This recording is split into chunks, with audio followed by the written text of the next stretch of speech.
Morning, everyone. Oh, they've changed the clocks and they match the time now. That's wonderful. I call this meeting of the Finance Committee to order. And first, in the spirit of respect and reciprocity and truth, we honor and acknowledge the Canmore area known as Shooting at Willows in Stoney Nakoda and the traditional Treaty 7 territory and oral practices of the Stoney Nakoda, comprised of the Bearspaw First Nation, Chiniki First Nation, and Wesley First Nation, as well as the Tsuut'ina First Nation and the Blackfoot Confederacy, comprised of the Siksika, Piikani, and Kainai.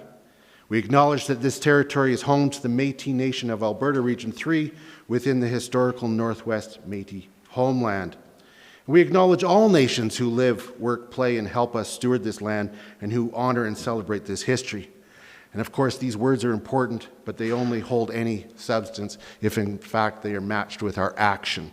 And so we continue to commit ourselves to right relations with Indigenous neighbors and all people to advance truth and reconciliation. Now we'll turn to the agenda. I understand that there is a slightly different agenda or a change being proposed. Yes, Mayor Krausert, we would like to move item 3 on the published agenda to item 1. So we'll start the meeting with Finance Committee orientation and then resume the schedule as published. Okay, so D3 will become D1. Correct. And the others will slip down. Thank All you. right, so I'm going to move approval of the agenda as amended. Now, before we vote on that, I'm going to move an amendment to the agenda to add number 5. Actually, I'm going to, that the agenda be amended to include 5 RCMP Resolution. Is there any discussion on that amendment? Seeing none, all those in favor? Carried unanimously. So now going back to the main motion, that we approve the agenda as amended. All those in favor? Carried unanimously. Thank you. We do have one additional housekeeping item, Mayor Krausert, that we'd like to ask the Finance Committee to please approve the minutes from the previous Finance Committee meeting. Great. That took place on June 22nd, 2021, and the minutes for that meeting were included in your package. Absolutely. So I will ask, are there any errors or omissions that were noted in those minutes?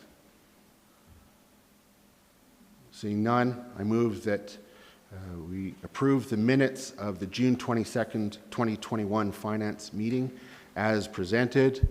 All those in favor? Carried unanimously.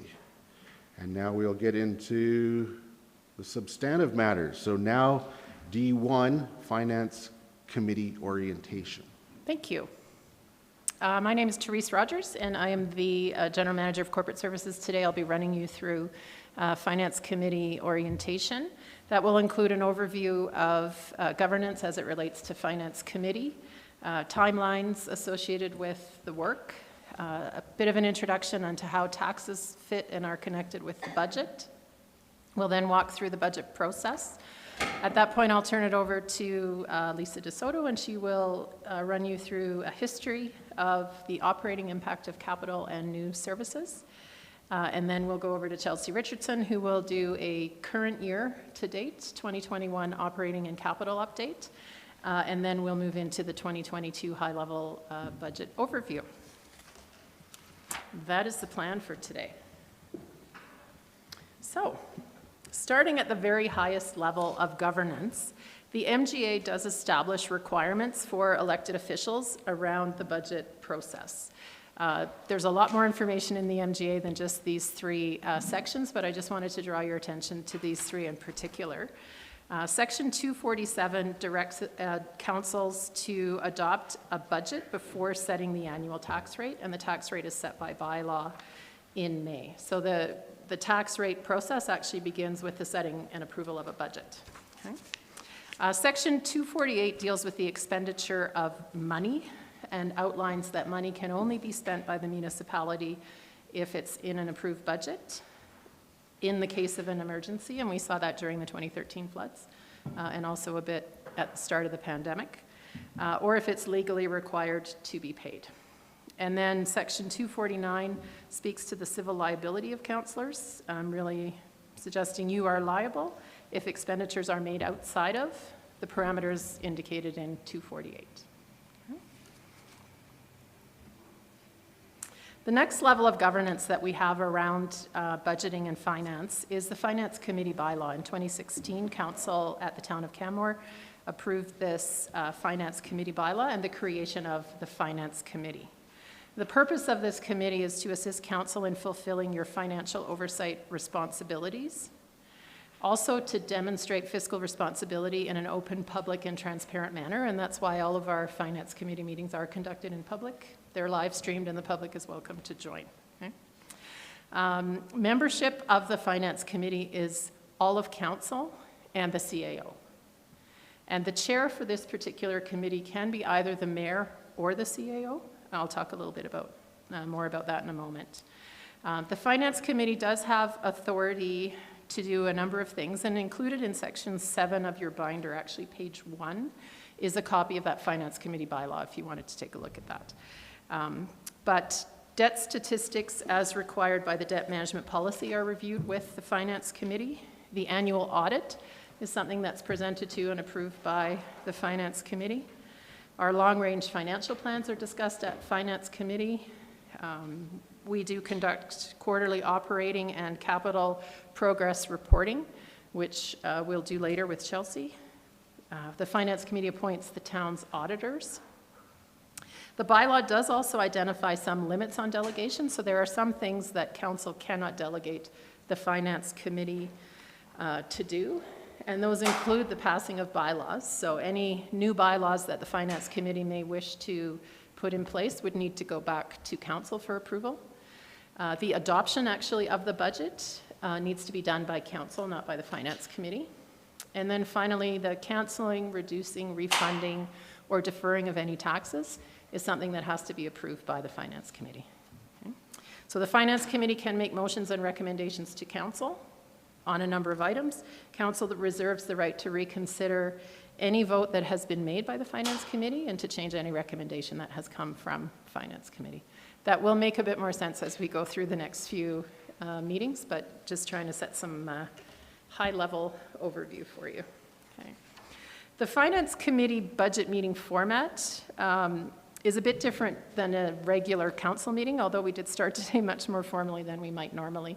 In non-COVID times, we actually even changed the physical structure of how we meet, and we are all seated around a square and really trying to set an environment of more open discussion as opposed to formal presentation with questions. So we're going to do our best to try to achieve that same approach in a slightly more formal physical setting than we might normally have. Okay? So you will get a number of presentations provided by administration. There's opportunity at the end of each presentation for Q&A. In the spirit of open discussion, I'm happy to take questions as we go through. If something that you ask comes later in my presentation or anyone else's, we may just ask you to hold the question until we get through that section. But please feel free to ask as you have questions. As I mentioned briefly, that committee discussion can be facilitated by either the mayor or the CAO. So the chair can be either of those two individuals, and that can change from meeting to meeting. So I think today the mayor is going to chair, and then we'll just see if that's working, and if not, we can adjust that as needed. Okay. It is common that members of the Finance Committee may ask us for information on a particular item that we can't provide a la minute. We do have our phone a friend, Rick Irwin, who's our senior finance officer in the back corner, who is busily working on his computer and often can pull information and answers out of thin air. And there are times that we have to go back and say, let's park that item, let us do the research, the background, and get the information back to you, and then return to you at a subsequent meeting. And time has been set aside specifically for debate and amendments, which I'll go through next. So I just wanted to provide you an overview of what happens when? Oh, did I? Oh, no, there we go. So we have some multi-year responsibilities and cycles. There's also key dates throughout the year. And I just wanted to provide that overview for you to provide the context of what stage in the process we're at now and how that relates to what else is happening. So kind of at the highest level, the strategic plan is a 4-year plan, and the last year of that plan is intended to span a new council start date. So in this particular case, the current strategic plan is in effect from 2019 through 2022. And that is because the strategic plan is one of the tools that we use to actually form and develop the budget. And so it actually wouldn't be possible for us to wait until a new council is in place, has developed a new strategic plan, to then start creating the budget. And so that overlap is intended to allow priorities to continue to be actioned. In early 2022, so in that first quarter of the 4th year of a strategic plan, you as a council will work on the next strategic plan, and that period will be from 2023 to 2026. The next election is in 2025, so you'll see that same time span. The strategic plan that you develop will carry over into that first year of term for the new council. Okay? It doesn't mean that what's in the budget can't be changed, but there's a place for us to start, and we know that we're addressing the priorities that we have been given so far. Then budget-related activities occur throughout the year. So as I mentioned, strategic planning kind of happens in that first quarter. First quarter is also when property assessment information becomes available. In the second quarter, or the spring of the year, the Finance Committee receives the previous year's audited financial statements and year-end reporting from our auditor. Recommendations for any surpluses we have are also provided back to Finance Committee at this time. And then a little later in the spring, Council sets the mill rate by bylaw, and I'll talk a bit more about that in a few minutes. In early summer, the Finance Committee provides budget development direction to administration, which really kicks off the work to start putting the budget together. And then in the fall, financial updates and capital project progress are reported. Again, Chelsea will do that later this morning. A meeting with the auditor will take place to discuss the upcoming financial audit. It's your opportunity to share any concerns you have or any particular areas of focus you'd like the auditor to review. And then many meetings, starting with today, happen to review and amend the proposed budget. And then getting even more granular, we have our schedule for the next 6 weeks. So we've got a series of meetings, and I'm sorry I couldn't make that any bigger, but I'll quickly run you through. So today, we have our orientation and a high-level overview. Meeting with the auditors will start the November 9th meeting, and then we'll get right into the operating budget. So we'll do a review of the operating budget. That will continue until the 10th. Then we have a little bit of a break. We've got a committee of the whole meeting and AUMA, so you'll see a bit of a break for council meetings. Saved by AUMA.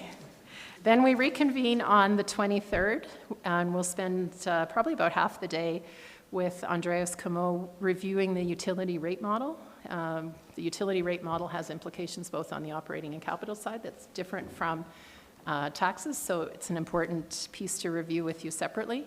And then we'll get into the capital budget overview, and that will carry on to the 25th. And then we'll end the day on the 25th with a quick review of the operating and capital plans for 2023 and 2024. Okay, then we get into these 2 days of budget deliberation that we've set aside for you, so opportunity to discuss, make changes, make amendments. And then we are targeting budget approval for December 14th. Okay. If approval on December 14th is not possible, Council may approve an interim budget.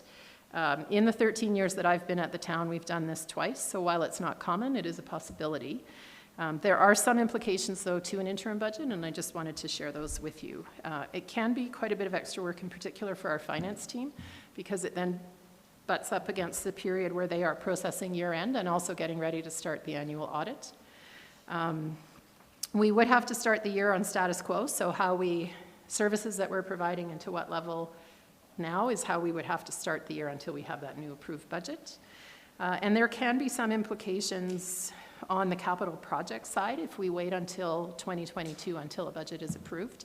That would delay our tendering process, and in extreme cases could mean that we might be so late tendering that we miss a construction season.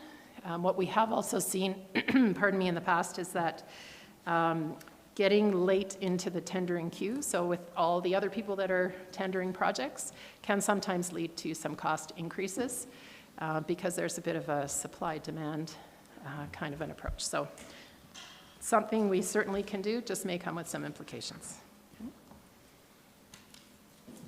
So the next piece is a quick discussion on taxes. So we're stepping back a bit from the budget process, but these two are directly linked.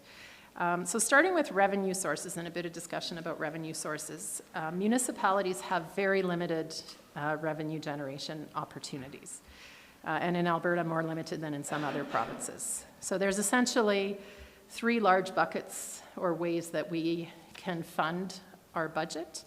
One is through fees and fines for some of our services. We get some granting, and then we can use that to help fund some of our, typically on the capital side, but some small operational grants. And then really the rest of the budget needs to be funded from property taxes. Okay. And we tax for essentially four large items within the year. So the first is municipal programs and services. Again, some, not all. I put some in brackets there. Recreation, RCMP, I mean, I didn't list them all there, but really the bulk of our services are funded through municipal taxes. Some of our programs are funded through fees. So we have on the utility side, water, wastewater, solid waste services, and then economic development is another example that's funded through business registry fees rather than through taxes. But the rest of our programs and services are funded through taxes. A good chunk of the property taxes that we collect annually have to go directly to the province to fund the education system. And the province calculates each municipality's share of the education requisition based on assessment, and they send us a bill. We're required to add that to our tax bill, collect that money from property owners, and then remit to the province. In 2021, that amount for Canmore was $22.3 million. So it's a substantial amount of money, and I'll show you in a moment how that relates to the amount of tax that we collect each year. We also have a seniors requisition, and that's where we're collecting a small amount to fund our share of Bow Valley Regional Housing, and that's to support seniors housing throughout the Bow Valley. And the final piece is the Vital Homes requisition. You may remember from Tuesday, Dougal and Kieran spoke about reducing that requisition ask this year as they're trying to work towards having CCHB self-funded or less funded from the town. Okay. So for a distribution of tax dollar, just to try to put this in perspective, and this is the average of both residential and non-residential properties, but it really is almost a 50-50 kind of a split. And on the residential side, much closer to 50-50 than when we include non-residential properties. So for every tax dollar collected in 2021, 53 cents went to the municipality, 44 cents went to the province for that education tax, and 3 cents went to the seniors requisition. The Vital Homes requisition was too small to make a piece of the pie there, but you get a sense there of what that looks like. So then to connect this back to taxes, okay, for 2022, based on the budget we'll be presenting you, this is the breakdown that we are anticipating. So the total cost of delivering programs and services is $61.2 million. From that, we deduct all revenues that we get from non-tax sources, so that fees, fines, and so on. Okay. And that leaves about $28.1 million that we need to collect from taxes in 2022. Now, if you can see on the pie chart, I'll walk you through because it's a bit tiny again, but almost half of that amount that we need is from municipal taxes. 26% is from utility fees, and again, that funds water, wastewater, and solid waste services. We do have a successful membership and facility rental program in rec and facilities, and that brings in about 7% of this from a revenue perspective. We collect franchise fees from ATCO and Fortis. That's another revenue source for us, and that's to allow them to use our road right-of-ways. We have some small amounts in provincial grants. On this operating side, those are mainly to fund FCSS and the Family Resource Network. And then all other fees would include permits, photo radar, and that funds that remaining 12%. And just an additional note here, unlike other levels of government, municipalities cannot run a deficit. And so we have to prepare a budget that is in essence balanced. We are also not allowed to collect more taxes than an approved budget tells us we need to fund the services and programs that we're providing. So we have a lot less kind of flexibility or option than many other levels of government have and than any private business would have. There's some risk. Sometimes people will make calculated risks to run. I'm going to budget for a deficit next year, and we just don't simply have that option. And that's why this whole process really is about math. How much does it cost us? That's the budget piece. How much do we get from other sources? What's left is the amount that we need to collect from taxes. Okay. Any questions at this point? Tanya? Thank you for the beginning of your presentation. I noticed yesterday the MSI allocations came out for next year. Has this been calculated into today's presentation? Is there surprises, or were you expecting what you saw there? I was so busy doing my presentation, I didn't even actually look at that, but Lisa, I think you have seen it, and we're close to what we assumed. Yes. Go ahead. I didn't see anything new yesterday. It was last week we saw information. Oh, well, it was their newsletter yesterday Oh, that I okay. got that had the spreadsheet for all the communities. And Yes. they're like, it's public now. Yeah, And I we was like, got it last week, and it was exactly what we were expecting based on some of the intel we had been asking for. So yes, it's all incorporated Yeah. into the budget. Sorry, I thought that was new since last week. No. Oh my God, we missed something. Wow. All right. Now moving on to property assessment, because property assessment is kind of the next critical piece that helps determine how much an individual is going to pay for tax. So assessed value is used to distribute the municipality's tax requirement, so that 28.1 million, among all of the properties within a community. And these statistics are from 2021. Again, we won't get our assessed value for 2022 until early in the new year. But at a high level, in 2021, we had just under, 12,000 taxable properties at an assessed value of 8.1 billion. The province regulates property assessment heavily and uses a market value principle. And the MGA defines market value as the amount that a property might be expected to realize if it's sold on the open market by a willing seller to a willing buyer. Okay? Market value assessments are calculated by using mass appraisal techniques that determine property values by grouping similar kinds of properties at a specific date and then assigning a value to what potentially would they sell for if they sold. Okay? The purpose of the assessment is not to reflect a single sale price, but really to assess all properties of a similar type at a typical market value at the same point in time or on that same valuation date, so that taxation is as fairly and uniformly shared as it can be. And it really works on a point-in-time calculation for sure, because there's no other way I think you could manage something so complex with so many moving parts. So the assessed value shown on your current year tax notice is based on the property's value on July 1st of the previous year. To add another layer to that, the physical condition and characteristics of a property as of December 31st of that previous year also become important for properties under construction.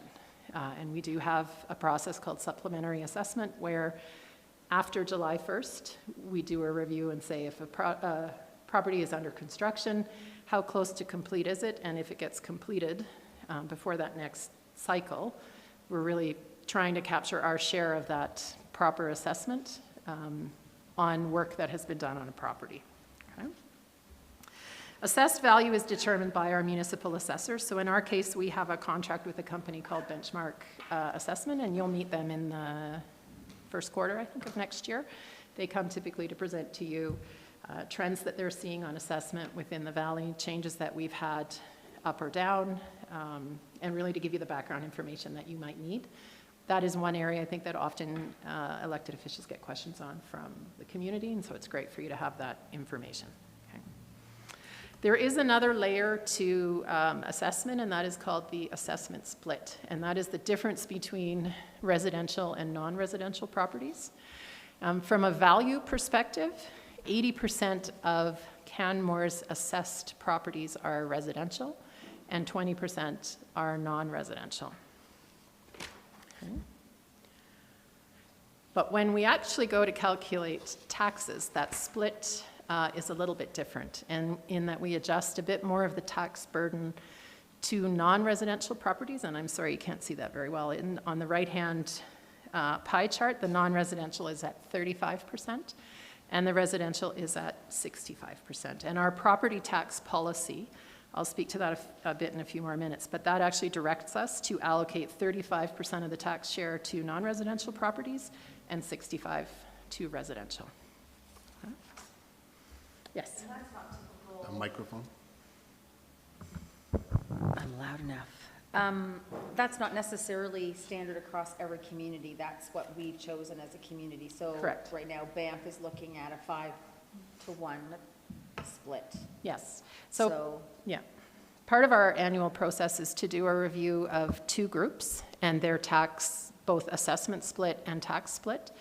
And that includes our neighbors, which would be similar size and type of communities within the province of Alberta. So similar kind of communities with a similar proximity to a large center. Includes Banff, Cochrane, but also includes Beaumont and a couple in the north. And then our comparator is communities that are similar from a tourism and business type of perspective.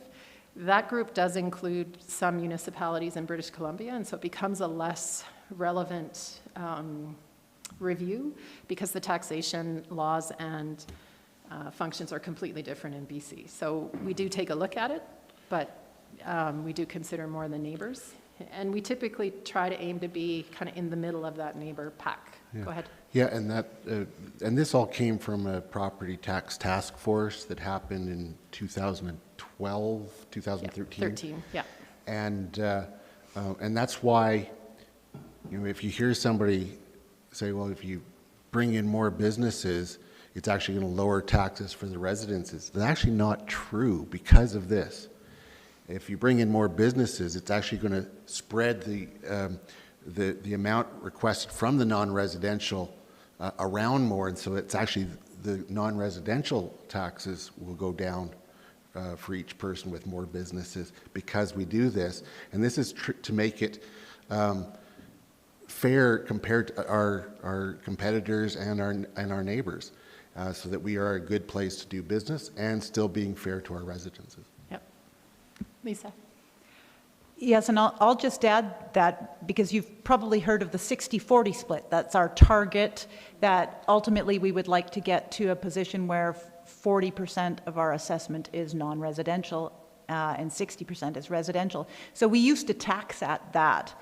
And part of the recommendations that came out of the Property Tax Task Force is that we were taxing the commercial businesses too much because the actual assessment split is closer to the 85-15 that Ms. Rogers has on the screen. So over a couple of years, we actually shifted the tax burden from the non-residential sector to the residential sector in that 2013 to 2015 timeframe. Yeah, so that's just a bit of history there. Okay.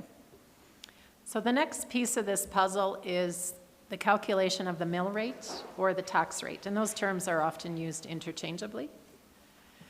And so again, once we know how much tax we need to collect, we have the assessed value of properties.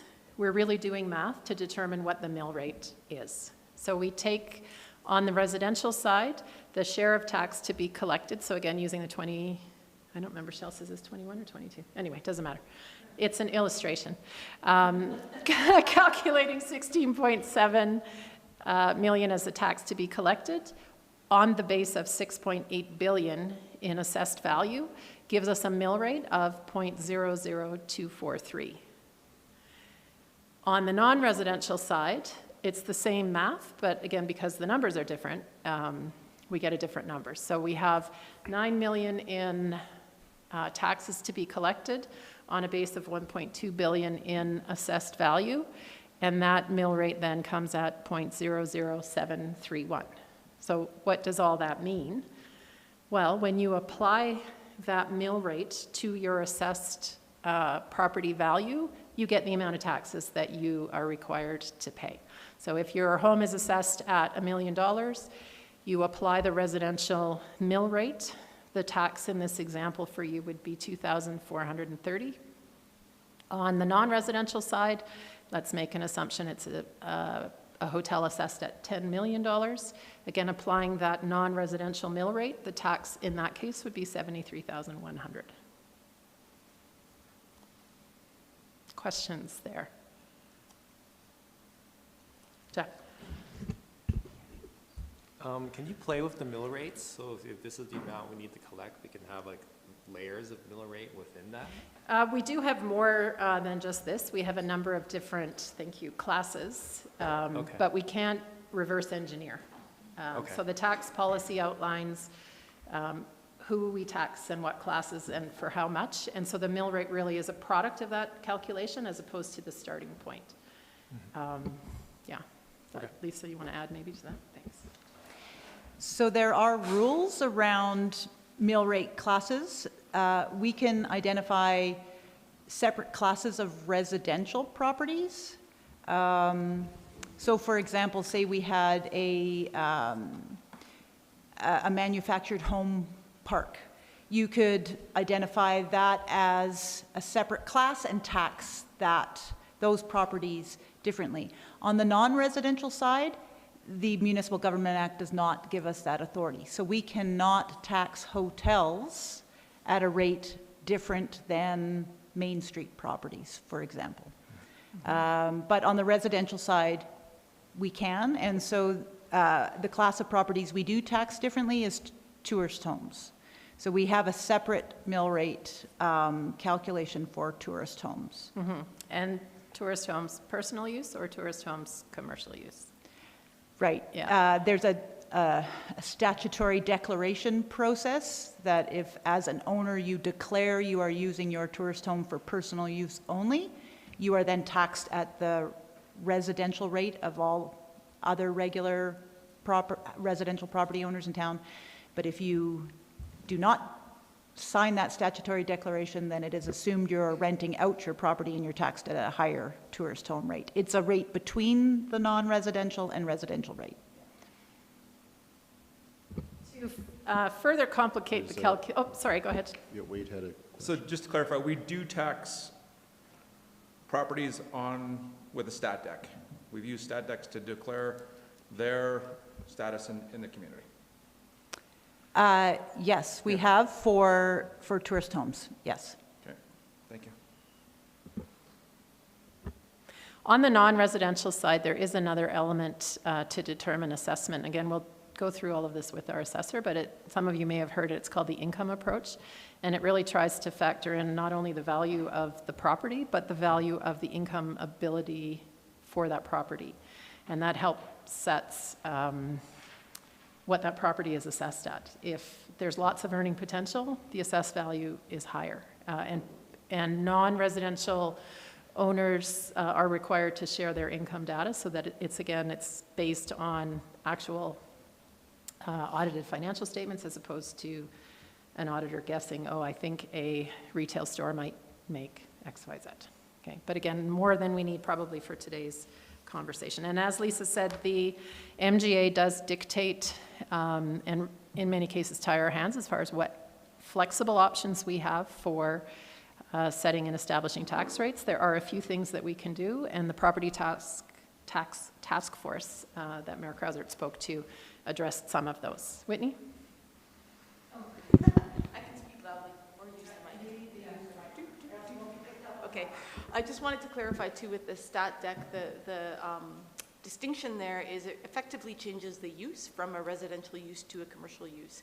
it doesn't allow us to differentiate by tenure. So for example, full-time resident versus weekender, because that's really about the user and tenure and not about the use. So I just want to make that clarification. Great point. Okay. Just on that, if we define use as primary residence versus non-primary residence, that then goes to use.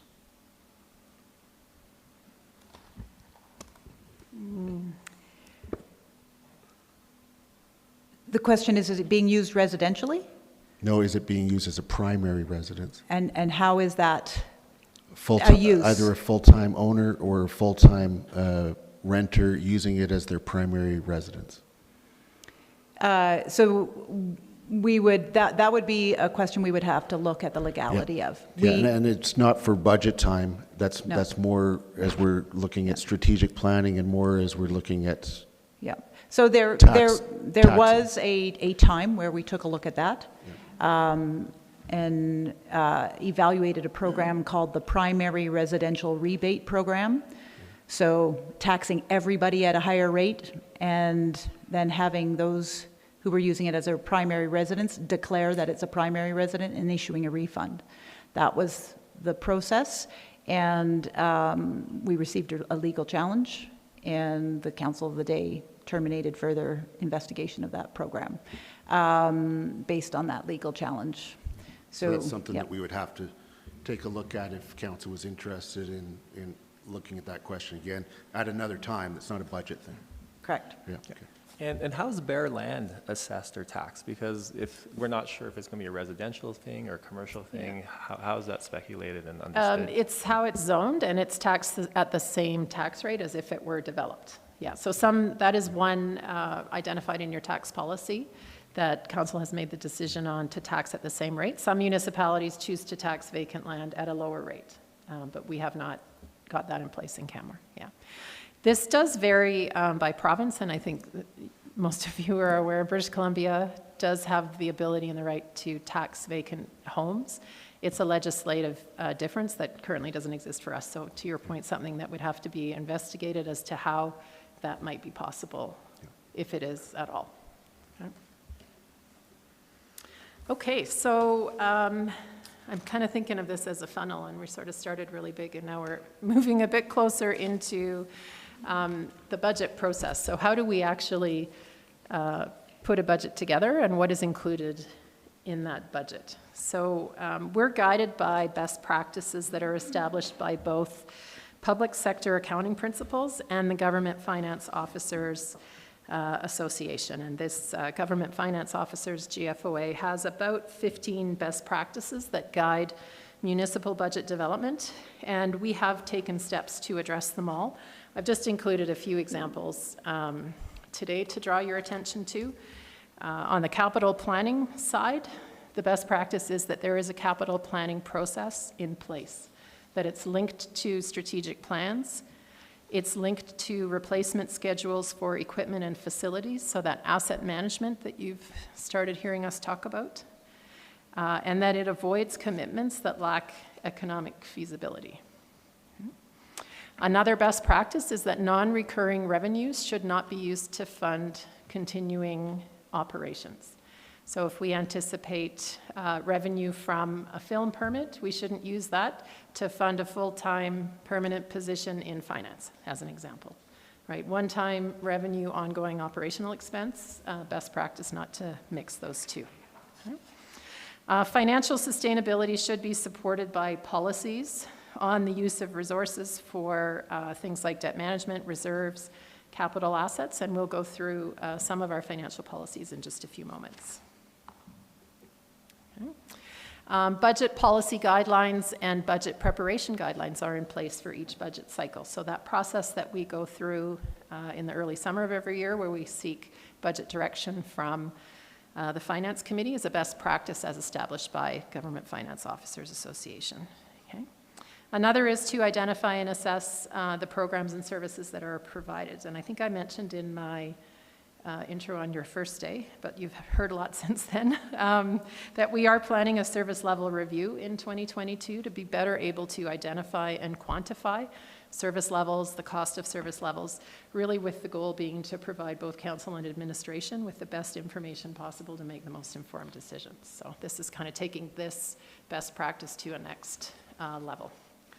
And then well-organized budget document focusing on goals and strategies. We'll ask you about that when we're done, but hopefully what you've gotten so far is well-organized and helps you keep things together. So as far as budget development, there are a number of tools that council uses to direct administration on what to include in the budget. And I just want to walk you through what those tools are. Okay? So we start with a number of financial documents, and we've got some of them in section 7 again of your binder, if you want to look there. But we have a series of policies that have financial implications, and these policies are all approved by council. So over the course of your term, policies will come to you once per term. Some are revisions or check current policy works. Sometimes we bring you new policies. And through the course of your term, you are setting policy that provides direction to the annual budget process. Okay. Page 4 is the budget amendments policy. And again, I'll just walk through really at a high level how these influence or impact a budget decision. The purpose of the budget amendment policy is to establish the parameters under which changes to the approved capital and operating budgets can be made without council approval. So without having to come to council and ask specifically for approval on funding, there's a series of guideline or policy actually there of what we can and can't do. And that includes things like the carryover of capital projects. So there's a series if we've begun spending, if it's a multi-year project, or if we've tendered a project. Even if all of the money or funds haven't been spent in the current fiscal year, that project can be carried over to the subsequent year. In the years when we have a 2-year budget approved, and we'll talk a little bit more about that in the coming weeks, there also is the ability to carry over some operating budget items when work or services span 2 fiscal years. In years where we have 1 single year budget approved, that's not an option, so that would apply in this case. Okay. On page 8, you'll see the debt management policy. And this really is about long-term financial risk management. We do take debt fairly regularly to fund large projects. The province has a debt regulation which establishes limits both for the amount of debt that you can take as a municipality, but also the debt servicing costs that you can take as a municipality, and there are limits set. Council has established a bylaw with slightly lower thresholds, and that's really a risk management exercise to say, as we approach the municipal level, we're not yet at the provincial level, but we want to know that we're getting close to that, and it may require a different discussion or decision from council to look at that. So it really is about financial risk management over the long term. During the capital discussion days, Chelsea will provide you with a series of statistics that show our current debt limits, our projections for the next 5 years, what our debt servicing costs are at, so that you can feel comfortable with where we're at, where we're approaching limits, and then help have that information help inform your decision making. The page 15 is the property tax policy.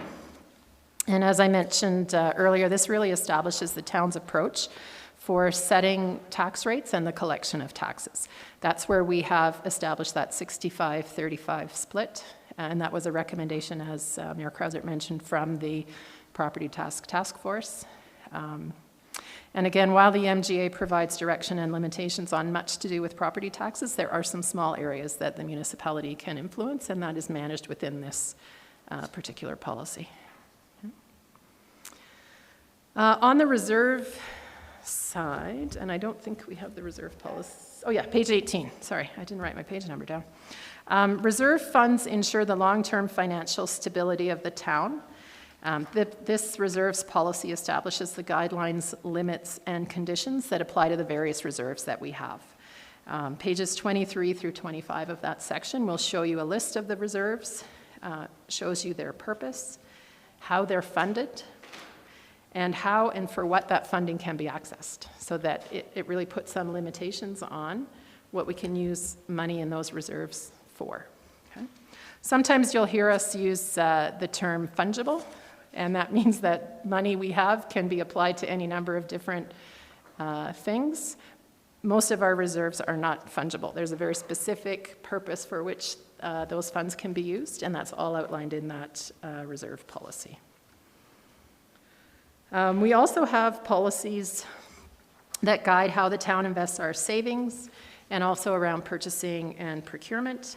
And then we've got council-approved policies for asset management and tangible capital asset approach that we'll review again as we talk more about capital. They're really linked directly to capital, so they seem a bit out of sync to talk about today. And we'll include those in your binders for you at the Capital Day. And then on the right-hand side of this chart are a number of other policies that also have financial implications. For example, the employee pay policy establishes how employees at the town are paid. Council approved a 55th percentile pay of comparator municipalities, and the policy includes a process of how we do salary survey comparisons to make sure that we're reaching that 55th percentile target. So we're kind of middle of the pack as far as our municipal comparators are concerned. Tuesday, we talked with Adam about the Nelson snow and ice piece. We have a snow and ice control policy, and that outlines the service levels around snow and ice, which have a budget implication. So while not directly a financial policy, it has financial implications. Okay? And then a recently approved, I think in July, was the public art policy, and that outlines a new approach to how we're funding public art. Okay? We've got a reserve on that one, so we updated the reserves policy. So much of what's contained here actually starts to form the basis of the budget. Okay? We've got direction by council on what we have to follow. Okay? In addition to the direction that's provided by policies, there are many master plans and strategies that occur over time and that are approved by council, typically for planning purposes. And these also help guide administration in the preparation of the budget. They typically include recommendations or strategy on moving a particular item forward. Some are legislated, like the Utility Master Plan. We have the Integrated Transportation Master Plan, which helps provide a long-range direction for transportation planning. What's critical to note, though, is that any recommendations from these plans that have a financial impact come back to council through the budget process for approval. So just because you're approving a master plan or a strategy for planning purposes doesn't mean every recommendation in that plan is now funded and will occur. If there's a funding component, it comes back to council for approval. But it again helps us start to establish what to include in the budget. Lisa. I just wanted to make a comment on master plans. We've started to talk about these at great length at the corporate strategic team, because what you'll experience, and what we've experienced over the last many years, is that these individual master plans come to you in isolation of the big picture. So you get the Integrated Transportation Master Plan, you get the Open Space Master Plan, and they all sound great and achievable. But when they're put in the context of a long-term financial strategy and the overall, and I'm going to speak to some of this later in my piece on the operating impact of capital, is once you start to see the impacts of all of these plans put together with all of their very admirable objectives and goals, it becomes financially unsustainable. So that is something we're working on in the long-term financial strategy. We have looked at it from a capital perspective, but not on the operating impact side. So I think it's just an important lens to keep in mind as you're reviewing master plans or get new master plans. It is why you accept them, or we normally recommend that you accept them for planning purposes. You don't approve them as sort of a gospel or a Bible moving forward, because they're often interconnected and have long-range financial implications that may not consider all of your other objectives and priorities. Yeah. Great point. Lots of great ideas here, and an exercise in prioritization required, because we can't fund everything that's in all of those plans. And as Lisa mentioned, we have one of these strategies called the long-term financial strategy. It's a little bit different in that it's an umbrella document that actually tries to incorporate the information from many of these other plans to provide a long-term framework to ensure that we have appropriate funding levels to continue to maintain and replace our assets, support our overall capital program, and as Lisa mentioned, start to understand better and be able to quantify better the operating impact of the capital work that we undertake, and to ensure that over the long term, we're financially viable to be able to continue to provide these services and to maintain and replace assets that we have invested in. So again, that's one we'll talk a little bit more about on the Capital Day because it right now links quite closely with capital planning. So the next kind of piece of the budget preparation puzzle, I guess, is Council's strategic priorities. Okay? And Chelsea's going to talk in more detail about each of these. I just included the picture, so some of the smaller photos will look familiar to you when she goes through it in detail. But really, the strategic plan clearly articulates Council's priorities, in this case for the remainder of the plan, which is 2022. And we've tried to fund these in the budget. Some have operating impacts, some have capital impacts. And we'll go through each of those this afternoon. But sorry, it's hard to read. You'll see under community, proposed, I can't even read it on my thing here. Anyway, it's a proposed construction of a net zero fire hall. So you'll see that in the capital plan. It comes from this strategic priority. So again, not something we've just come up with. We're following direction that we've been provided by Council. The majority of the programs and services and tasks delivered by the municipality are kind of regular routine municipal operations. And again, they drive the budget. So we don't start by asking Council, should we have a recreation program or a recreation department this year? We assume with previous decisions of Council that we're going to continue to operate and offer recreation services. So we build a budget with the programs and services that we have in place. And while they're not directly listed in Council's strategic plan, they are really critically valued services to our community, and they do align with the overall vision and goals. Many of these programs are either legislated or essential, or they've been approved in previous budget cycles. So on the essential services side, we include, I haven't got everybody on here, but we include the provision of safe water and removal of wastewater. Okay, that's something we have to do. There's nobody else on a for-profit basis providing that service. It's this service we need to provide to our community. Local transit and regional transit, which many of our local essential workers rely on. Snow removal, street sweeping, street light and fleet maintenance, okay? Garbage, recycling, organics collection, and emergency services, including by law, RCMP, emergency management, and fire rescue. So those are all services that we provide that help form the basis of the budget. In addition to those essential services, there's a number of programs and services that are significantly impactful on how our residents live their daily lives, and also need to be funded in our budgets. Recreation facilities that promote health and wellness for our community, parks and cemetery maintenance and operations, planning for the future sustainability of the community, culture in the form of community building, providing employment, economic development, really just a snapshot of the services. And behind the scenes, there's a bunch of support that goes on. So really looking at what are the services we're providing and making sure that we've accounted for the cost of that in that budget. Okay.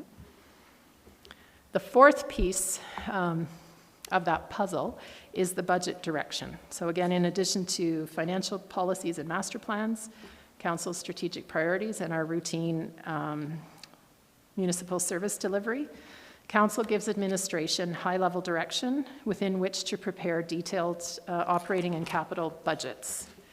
And this took place, oh, that's not a good color, sorry. Took place in June of 2021, and Council directed administration to prepare 2022 detailed operating and capital budgets, and that's what we're going to spend the next few days working through with you.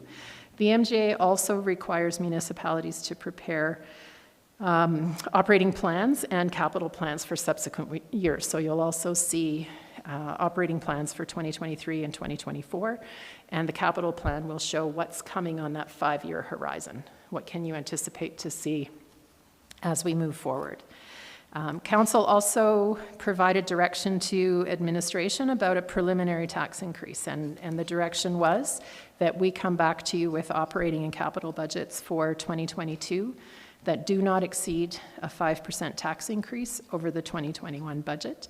And that same direction was in place for the plans that we have for 23 and 24.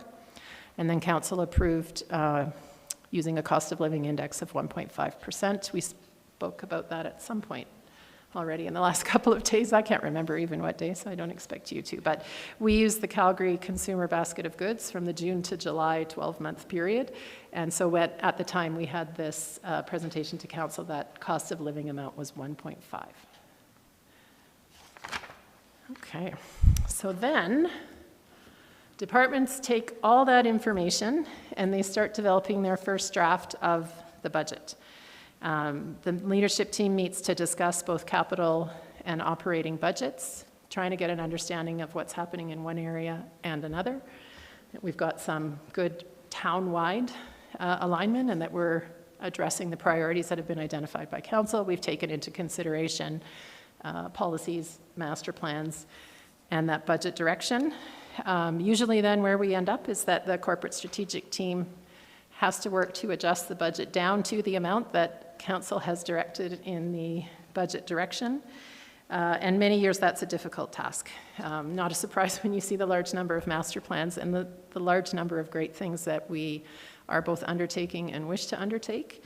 But we typically have more than we can accommodate. So part of what we'll review with you in this budget is what's included in the 5% tax increase budget that we're bringing you, but what we couldn't include.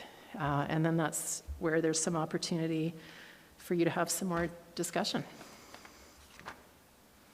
And that is my spiel for this morning. So what questions are there about anything that I've discussed? Before anybody gets to questions, thank you very much. That was a really good overview and very much appreciated. My pleasure. Are there any questions at this point? I don't see any, so thank you. 10 o'clock. Lisa, did you want to start and then do a break after yours? Or What does council think? Do you want to take a 10-minute break right now and then we can get into my presentation? Does that make sense? I don't know.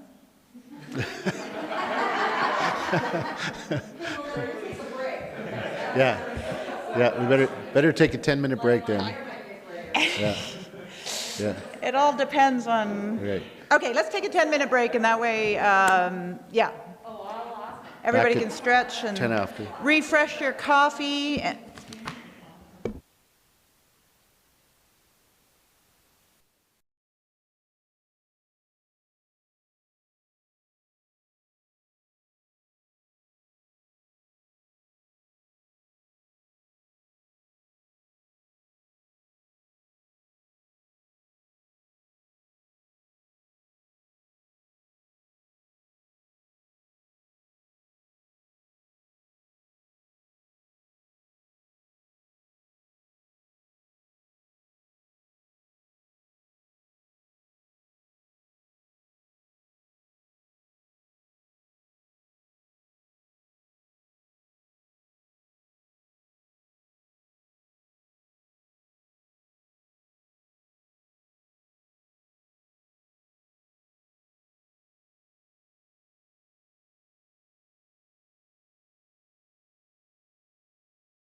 All right, thank you, Mr. Naj.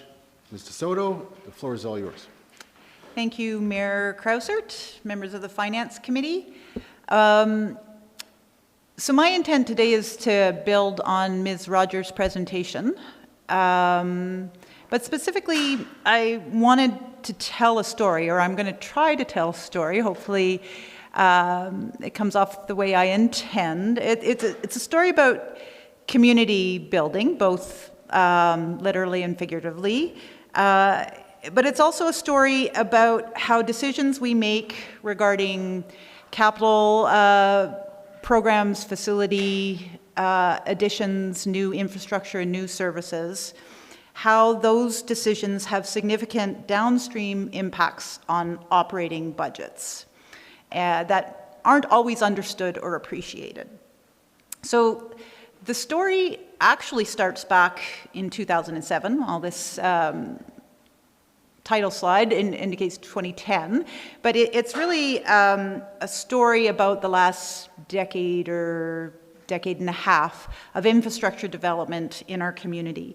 And it started in 2007 because that's when the province announced a program that we've already talked about today, the MSI program, the Municipal Sustainability Initiative. And then that was first announced in 2007. And Canmore was to receive $53 million in infrastructure funding over 10 years, so between 2007 and 2017. That eventually got changed by successive provincial governments to $40 million.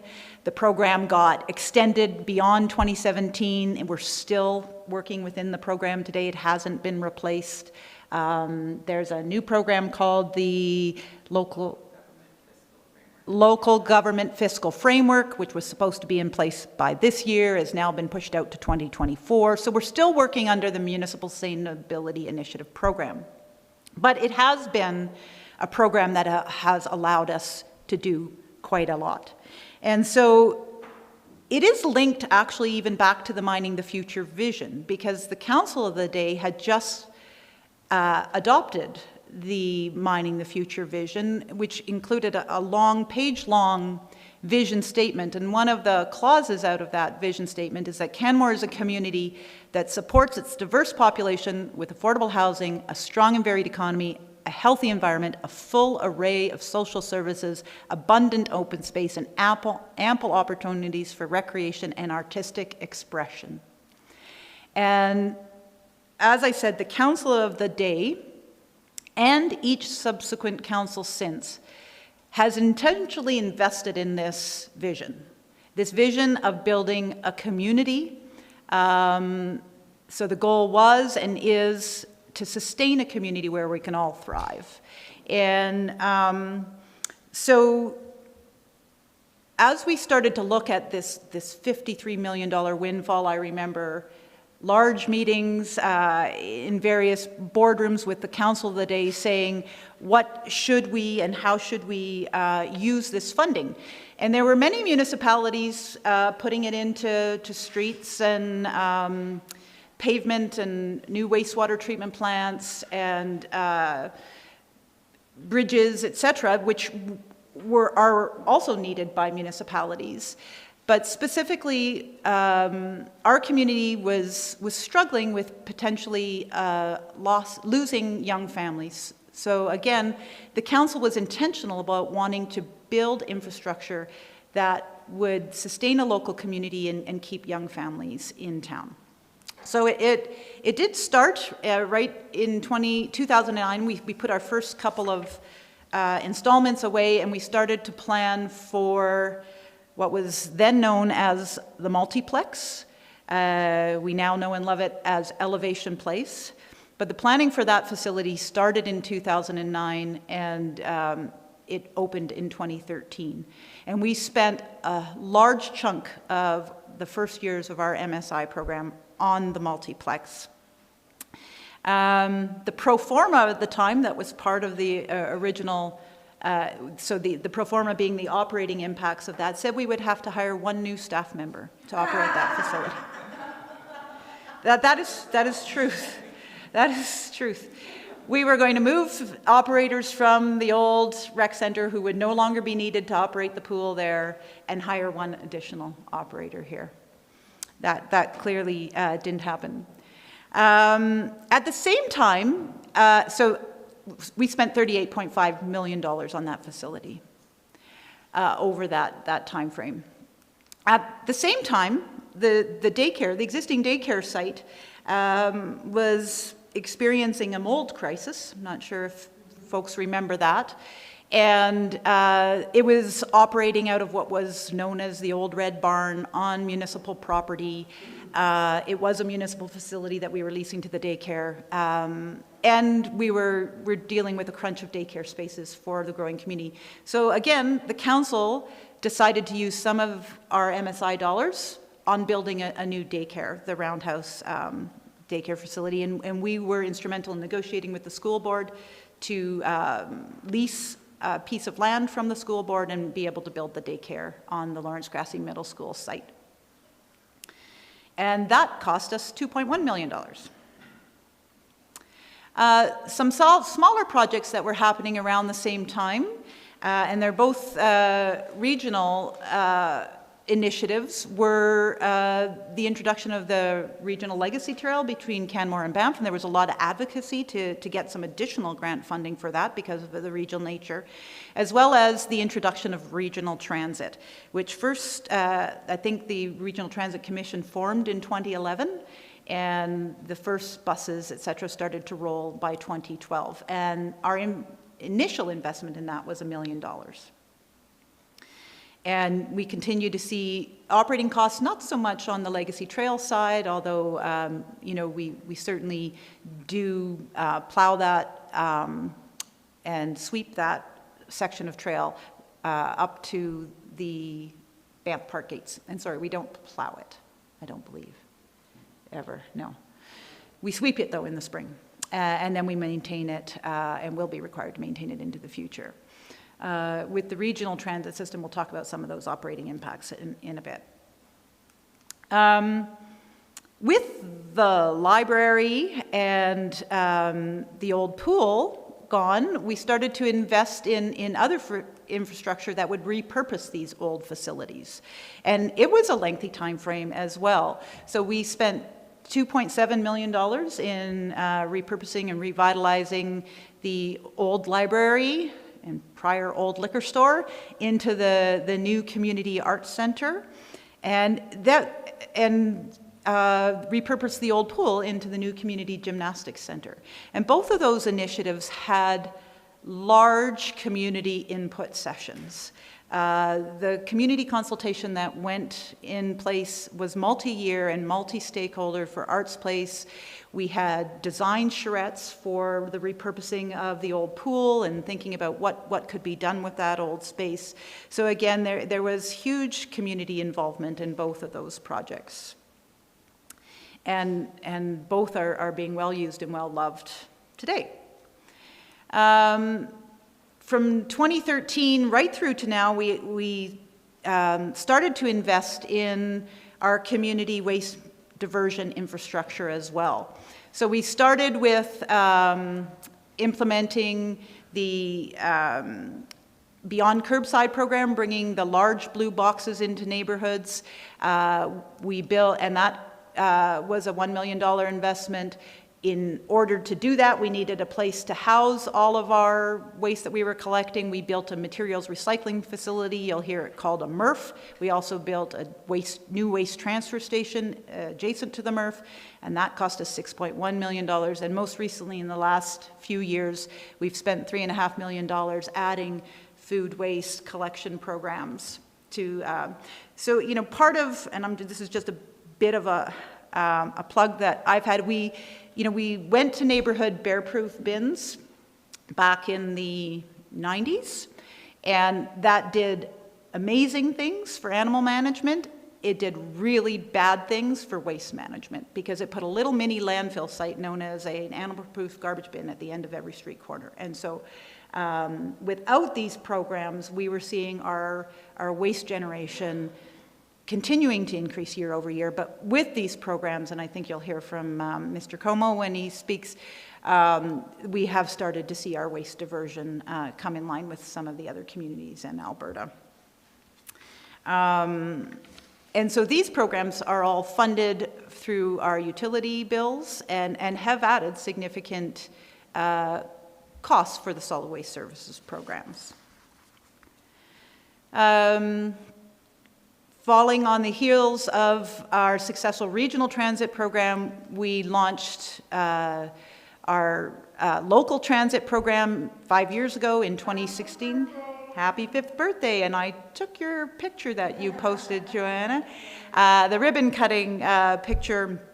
But, you know, the timeline there is 2016 to 2021, probably started well before that in the planning stages, but we're still funding infrastructure needed to support that program today in enhancements to local bus stops, improvements to the bus barn and storage facilities, et cetera. So you'll continue to see requests for costs both on the capital and operating sides for these programs. And then it's not all new, because our Canmore Recreation Centre was aging. It was built in the early 80s. It was built in 3 separate stages. It had ongoing issues with heating and ventilation. When you remove a pool, the air handling systems don't necessarily function properly for a gymnastics center. It was incredibly hot in that pool area. So we have spent close to $13 million, just shy of it, over the last 4 years, renovating, rehabilitating what we called a life cycle improvement program for this aging facility. We didn't change the footprint in any way, but I believe we did a fantastic job enhancing its future use and future potential as a continued facility to service this community for years to come. And we also did significant community engagement around this facility. At the time, there were some upset members of the community because they wanted us to enhance it, enlarge it, add additional seating for arena capacity, et cetera, which the budget just couldn't and didn't allow. So we have not, but I think the outcome, we haven't heard any complaints since it's reopened about its multi-purpose use, and I think even the line dancers are happy with it, so that's good. We also started in the last 4 to 5 years on an intentional effort to address our climate goals. And so specifically, and Mr. Hannes, Stephen Hannes, our facilities managers, talked to you about greenhouse gas emissions and the fact that our facilities are the largest emitters of greenhouse gases due to the energy it consumes. So we have put $1.4 million into solar panels on our municipal facilities from 2017 to 2024. And I can't believe I'm all the way to 2020 and I haven't yet talked about the flood of 2013, because we never thought we would be doing it. It was completely unplanned. It was unparalleled in how we had to respond. We had to map all of our creeks, and we're doing now the largest project that we've ever done in the history of Canmore. Elevation Place, prior to that, was the former largest. So we have approved or spent $78 million in this flood mitigation program. Much of it grant funded, but 10% of it at least funded by the municipality. And that's included about $30 million in, all of the studies and programs to understand the hazard, to understand what we need to do to mitigate the hazard, and to do some of the temporary measures that we had to do to manage the hazard. And then there's $48 million specifically approved. We're well into it, spent already half of that, 20-something million, on the Cougar Creek debris retention structure, which is that artistic rendering on my far right. And you will get a full briefing on this program at your Committee of the Whole meeting in November. I think Felix Khmer and Andy Asarte will be here to give you that. But the operating impact of these are great as well.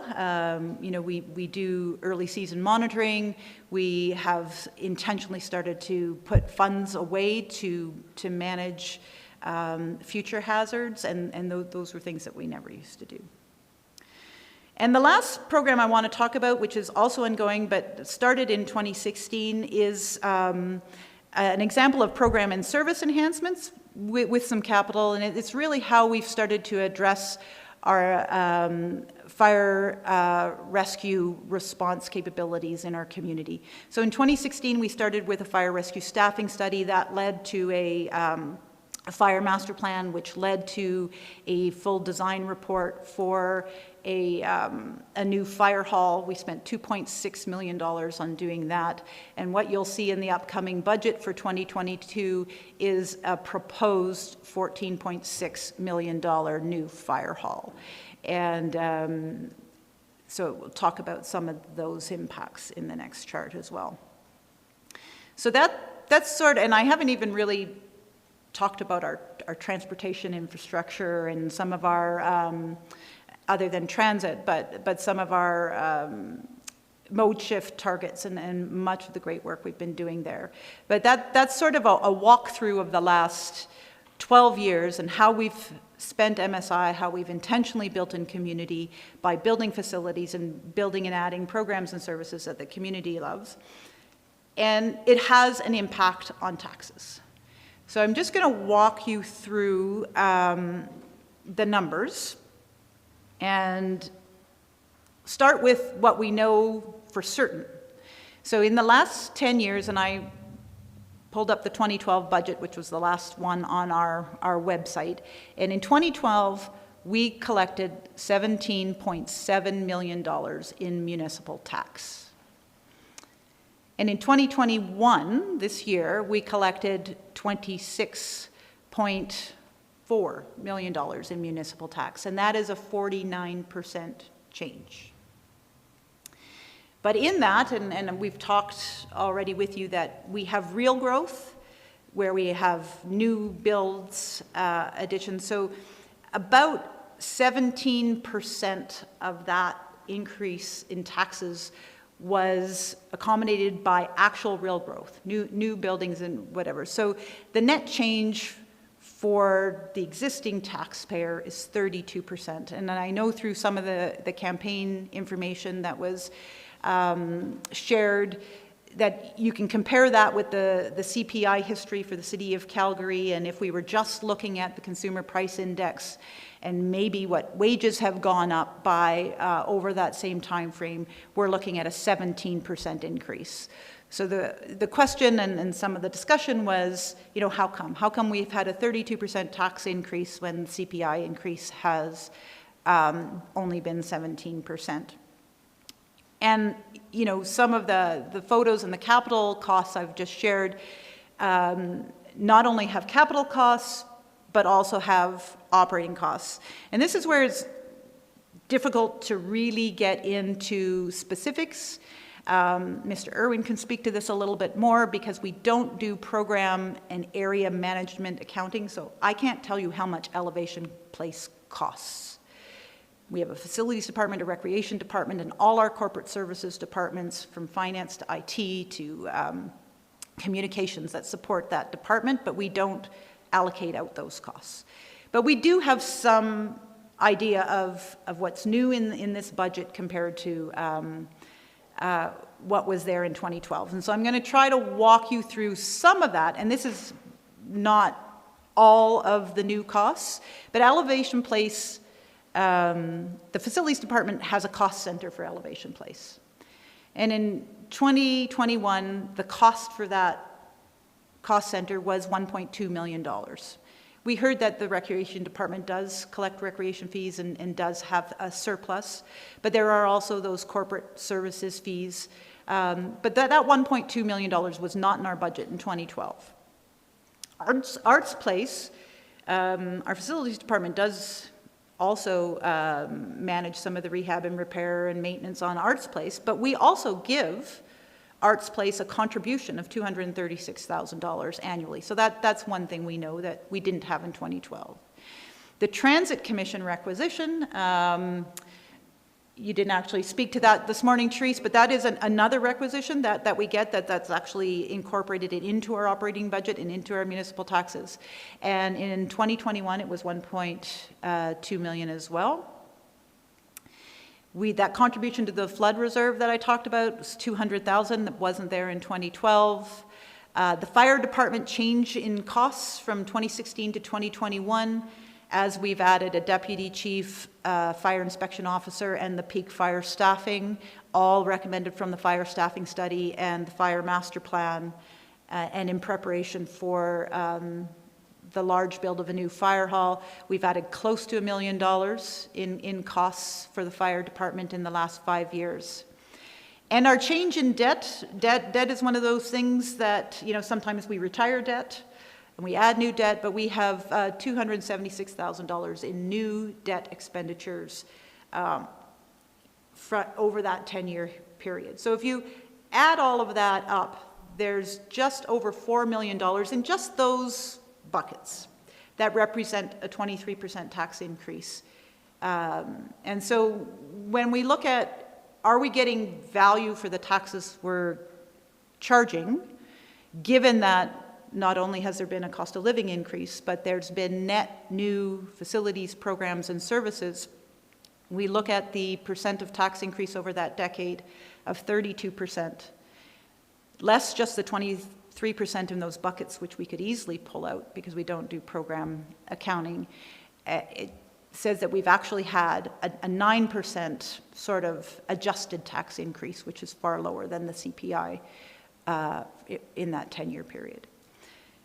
So that's illustrative. It's not exact. There are things that have changed in our budget that, we've shifted taxes from, we used to support the utility with taxes. We've shifted those back to the utility. I didn't get into the utility rates because those have seen increases as well that compound these, but I did speak to some of the new programs in the solid waste services area, for example, that have led to why some of those rates have increased beyond the cost of living. And then just sort of one last word on capital, and there is the annual cost of depreciation is a good proxy for an expected annual rehab and maintenance cost of assets. And so Rick Irwin gave me that into 2022, the number, our annual depreciation cost for our total assets on our book, much of which was constructed and purchased in the last 10 years, is $9.2 million. And so you'll hear and see that, we are not putting that much away annually to fund the repair, maintenance, and replacement of our existing assets. We do put some funds away into reserves, but not nearly this much. And so that is something we're challenged with too, because we know that all of these new things that we've built will need to be replaced. We have new transit buses, for example. Their life expectancy, I'm not sure, 15 years. So we're going to be having to buy new buses in the future. We should be putting money away to do that now. And it's hard to do because there's always newer, important things to do and a desire to keep taxes reasonable and our community affordable. So that was all I was going to say. I hope that sort of painted the story of community building that I was hoping to do and why we've had the costs in our tax increases that we've had. And I'm happy to take any questions if there are any. Thank you very much, Ms. Soto, and I really do appreciate the narrative to support the increase in taxes, because if you just take a look at the overall increase, do you mind going back to that slide before your last word?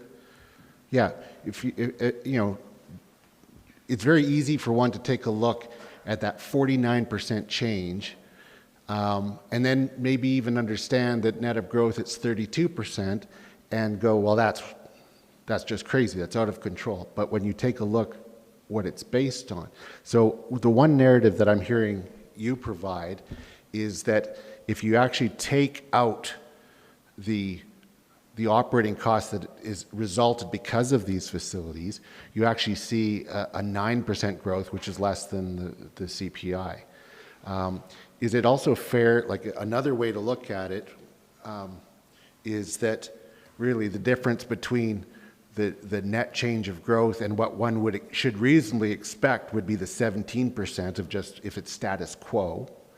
The 15% change there is really due to the increased operating costs resulting from increased programs and facilities, right? Yes, Yeah. that was Yeah. exactly what I was trying to get Yeah. across, so thank Yeah. you for putting it so succinctly. Yeah, so I really appreciate that. That's going to be very helpful as I think as we look to understand the past, and also as we look ahead, now that we have a very clear idea of the consequences of various growth, that we need to keep that in mind as we're making our decisions too. Yes, thank you. And I guess one other element to that I was also trying to get across is that there's been significant community input and actually requests and advocacy for a lot of these programs and services. If we take a look at our waste management programs, for example, you know, we had depots, we had recycling depots, and we had food waste drop-off areas. But the community in citizen perspective surveys and in advocacy presentations to council, et cetera, said that wasn't good enough. We needed to do better, and we needed to put programs in place that were as convenient to recycle and compost as it was to throw away garbage. And so those come with additional costs, and I think the citizenry has also showed that they were willing to pay for those costs. I think that what I was getting as you went through the various additions to our community, I mean, those are keystone elements of what I think make Canmore special, or some of the elements that really contribute to a good quality of living here. Elevation Place, Arts Place, the transit, Legacy Trail, on and on. You know, I think that those are really valued by citizenry, and I think that we can't just be getting into a discussion about pure numbers without recognizing what those numbers represent. And when you start to think in terms of, you know, basically 15% above the CPI over the course of 10 years, but we have all of those things, I actually think that we have I think that we got a pretty good deal. I think so too. It's, you know, you never want to tax more, but, and it's often easy to look and say, oh, we're going to get a grant to build this or to enhance and grow this program, which is what that $53 million was, right? The excitement around what we would be able to do with that $53 million was huge, and we've done a ton. And the operating costs come to roost year after year after year, and then you have to replace. So you have to, and repair and maintain, and, you know, set aside money in reserves. So it's not something that you just do once and walk away. It's something that we need to manage carefully. Yeah, thank you. Tanya? Thank you, Ms. DeSoto. In that 10-year period as well, there's been a definite drive by destination marketing organizations throughout at all levels to drive visitation up and visitor spending in Alberta. Is there any way to understand the increase to our operational budget as a result of increased visitation as well? That is a great question, and something we, you know, we can certainly take a look at. I would say much of the work we're doing around mode shift.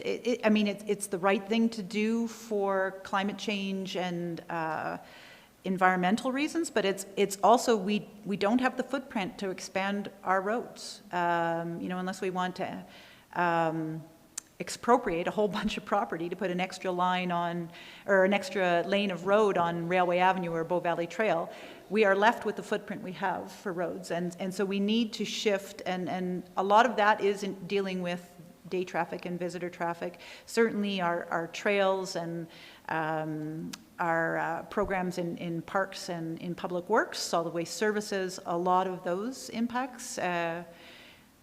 I know our pedestrian bins, for example, are things that we're seeing have to be emptied much more frequently than they used to, and a lot of that is visitor traffic and day use traffic for sure.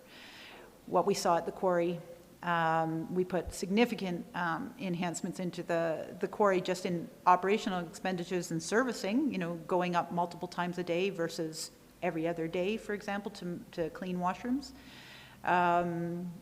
But yeah, I don't have that number, and it's hard to know, whether a visitor at Quarry Lake is from out of town or a local or from the Bow Valley, and does it really matter? It's our community, and we need to manage that. So but it is part of the advocacy work we're doing to get some operating funding and some infrastructure funding to support that visitor economy too. So part of those calculations have been done in previous work towards a resort municipality status. They probably need to be updated with more recent expenditures, but it's that type of expenditure that we have borne that an additional revenue stream could relieve our taxpayer from. Yeah, no, that's a great point. We have done 2 big studies. They are a little dated now. About 5-6 years ago, we did a benchmarking study of the 3 municipalities, Canmore, Banff, and Jasper, with like-sized municipalities in Alberta, to take a look at, some of the programs we provide, things like transit, affordable housing, intercept parking, those kinds of things that Increased public works requirements. Increased public works requirements, yeah. And, one of the key takeaways in that study was that on a tangible capital asset perspective, the combined communities of Canmore, Banff, Jasper have 50% more capital infrastructure than like-sized municipalities in Alberta. And that attests to some of the additional expenses we've had for those kinds of facilities to support that growth in visitor. Any other questions or comments? Awesome. How'd I do? 11:15. Yeah. There, it was worth the break before we started. So I think, Chelsea, are you're good to carry on? I'm done then. So is this still part of the Finance Committee orientation, or are we now getting into like D2 and D3? So what I will be moving on to next. Do you want to come up here, Chelsea, because you can't be heard?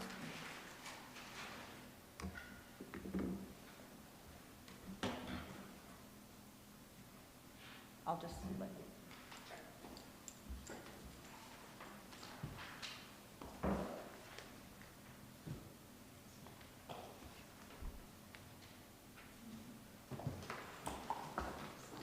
So what I would propose we move on to next, I don't have my agenda with me, so I don't know the numbers, but it was the operating and capital year-to-date reviews. I believe with the amended schedule, we would have started right after lunch. Sure. So I don't actually have a presentation for these. This is for this afternoon, if I do that. Anyway, I'm just going to leave that alone. I'm just going to speak to it verbally. So next, we've talked a little bit about the history. I wanted to talk a little bit about where we're at this year before we move on to the budget looking forward. So again, don't have a presentation. I'll just be speaking to the highlights of the report that was included in the agenda package. So many of the year-to-date variances we have at this point are due to timing and are expected to realign with the budget throughout the rest of 2021. However, there are some trends that are likely to remain.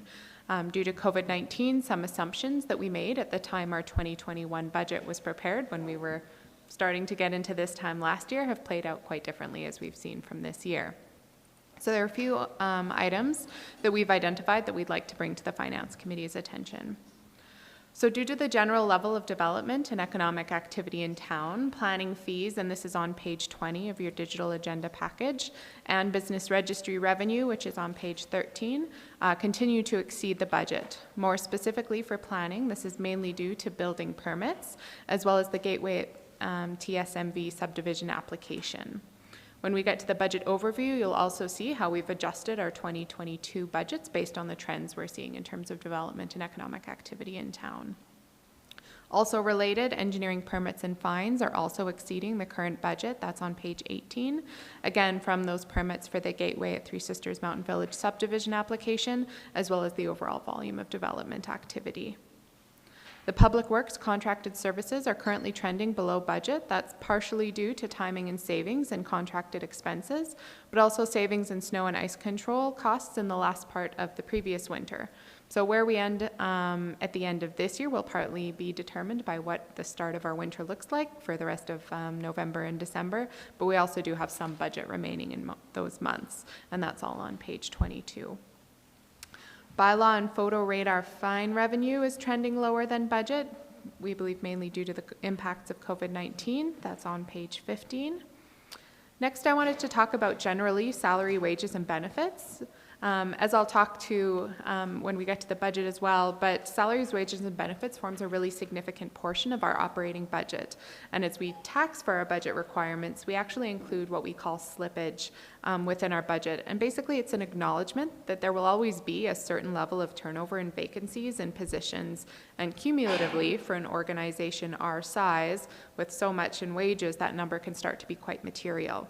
So rather than tax for more than we know we'll ultimately need, we include this slippage number as a budgeted reduction in the overall payroll costs for the town. Hopefully that kind of made sense. So with regards to this year and where we're sitting for our position vacancies and payroll slippage, our year-to-date payroll savings, excluding the impacts of COVID on layoffs or any of those other items, we're sitting at $519,000 through the end of August. And our annual budget assumption for this year was $700,000.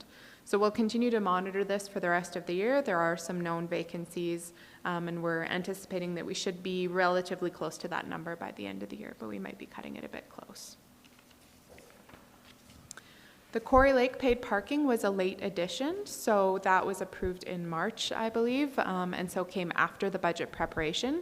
These variances are currently in the transit budget area, so that's page 19 of your agenda package, but we'll be moving that to bylaw at the end of this year and for future budget years. As a reminder, any net revenues generated from paid parking at the end of this year will flow through to the paid parking reserve. Our COVID expenses through the end of August totaled $430,000. The cost of additional resources for the Human Resources Department represent more than half of that amount, but there were also significant portions for engineering, for the Main Street pedestrianization and safe spaces grants, bylaw support for increased visitation as well as Main Street, parks for outdoor washrooms and increased cleaning, and then streets and roads for additional labor related to those same outdoor spaces. I also wanted to touch further on some other impacts of COVID-19, specifically where those budget assumptions played out differently throughout the year than what we had initially planned. So for recreation, this is page 16, our facilities remained closed throughout the first half of 2021, and we had made some conservative revenue projections given the impact we were anticipating from COVID and related restrictions. Full closures for much of this year was not what we had anticipated. Through the end of August, the financial impacts of that lost revenue were managed through corresponding expense reductions. However, additional losses are anticipated to continue throughout the remainder of the year, now that the facilities are open with restrictions in place. At the time the budget was prepared and in recognition of the impact the pandemic was likely to have, we budgeted for a transfer of $1 million from the tax stabilization reserve to replace that reduction in revenue we were expecting. So at this point, we're anticipating that that transfer will still need to be required in order to offset the impacts through the remainder of this year. Closures and restrictions also impacted the facilities department, resulting in lower payroll costs as a result of layoffs, lower contracted services due to savings in custodial services, and savings in contracted repair and maintenance and supplies and energy. Finally, more generally across the town, COVID and the related restrictions have resulted in savings where planned activities were unable to occur. Planned training, conferences, and travel often didn't happen as many events continued to be delayed or held virtually, often at a lower cost. Further, as staff continued to deal with the rapidly changing circumstances and adapting to the various restrictions, other planned work was impacted. So some of this work may happen yet this year, but it is likely that some of those savings will remain at the end of the year and could contribute to an overall surplus. There are also two last items I wanted to touch on that could have a significant impact on our financials through the remainder of the year. So the first is the Three Sisters Mountain Village properties appeals and litigations. So while this will carry into 2022, significant work is already underway to respond to these items, and that will hit, to the extent that that work happens between now and December, that will hit us this fiscal year. And we've also considered this in the preparation of 2022 when we get to that. Back in June, the RCMP collective bargaining reached a tentative agreement covering back to 2017, and I know we'll be talking about this more a bit later. So the preliminary estimates we received indicate that the impact of retro pay based on our officer count could be close to $1 million. And there were also some potential other costs flagged as well. So we have been accruing some funds, knowing that this bargaining was ongoing. We've been getting some estimates, but definitely not this large an amount. The Alberta Urban Municipalities Association has been doing significant advocacy work in this area since municipalities don't have the fiscal ability to cover these kinds of increases, and we weren't at the negotiating table. I'm speaking municipalities generally, not just Canmore. And we don't have any further information at this time. So again, I think we'll be speaking to that a bit further, but those are both two items that we have on our radar that could have a large portion, or a large impact, I should say, for the final portion of 2021, but we really need some further information to be able to actually estimate what that final impact will be. So your agenda package includes service area specific financial summaries that provide more detailed variance explanations than what I've just gone through on those actual results through the year of August. That was all I was going to cover in terms of highlights, so we can go through page by page if that would be helpful for the Finance Committee, or if there are specific questions, Mr. Irwin and myself are happy to address them. Mayor Cressert? Thank you very much for all of that information. It's really, really good. A couple of follow-up questions. Do we have an anticipated timing that the RCMP retro pay is due? I don't think, Mr. Soto, I'm not sure if you've seen anything more recently. I haven't seen any estimates. We haven't seen any invoices, including any of that retro, come through yet, nor have we received any estimate of when we might start to receive those. We've been in close contact with our administrative contacts that we deal with locally, partially to help us deal with what to anticipate for the budget for next year, and we haven't really been given any further indication on that at this point. So that retro pay could be this fiscal year, could be next, but definitely the increased pay going forward would be taken into account for the following year. Correct. And the retro pay, an interesting piece here that we'll have to work with our auditors through is to the extent that it's retro pay, we've been accruing it every year because it's, in theory, already a current liability of the town to the extent that that service related to that previous work has already occurred. So we'll likely need to, whether we actually physically receive the invoice or not, we will need to make some kind of accrual at the end of this year to capture our best guess at the end of this year. So it's not so much, again, we need the information to make that estimate. The invoice matters a bit less for us. So when we're looking at a potential surplus, we're taking a look at a potential $1 million out of that for this retro pay. Depending on the pace of litigation costs, could be a 6-digit number that comes this year, or definitely will have an impact for next year. So I'm just wanting to make sure that we put in context when we look at the summary of all units and we see $3.7 million surplus. The other thing we have to take into account, as noted, is that it doesn't include transfers to capital to reserve. Do we have an estimate of what that amount is? No? That is a great question. A lot of those big reserve transfers, we just budget one big number at the end At of the end of the year, like all of utilities, all of solid waste services, paid parking, But we don't have, radar. we don't have a approved budget number that we're expecting will be the transfer? Oh, well, we do, but that's all done in December, so. Okay.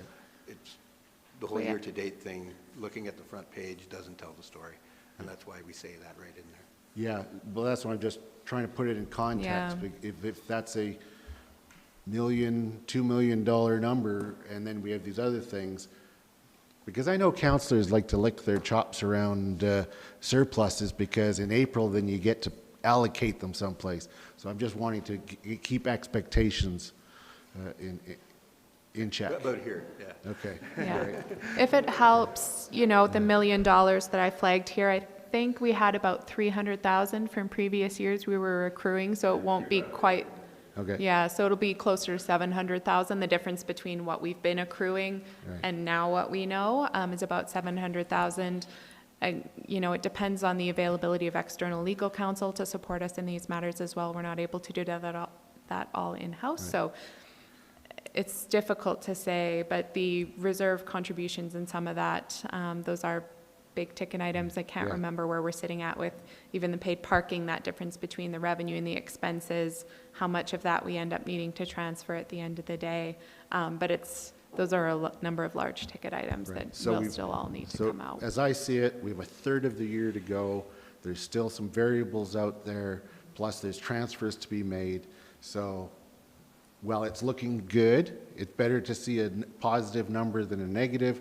We really don't know if there will be a surplus and how much that would be. Great, That would be a fair characterization. I'm always a little bit more optimistic than Mr. Irwin and Ms. Rich. Their job is to be very conservative, and rightly so, because as Ms. Rogers pointed out, municipalities are not allowed to run a deficit, right? So we do not budget to run a deficit. But what we do know, what's shown in that summary of all units on page 7, is that we have $681,000 in surplus right now in permits and fines. A lot of that is in the planning department. None of that gets transferred to reserves. So had that been photo radar revenue, for example, much of that would have gotten transferred to reserve.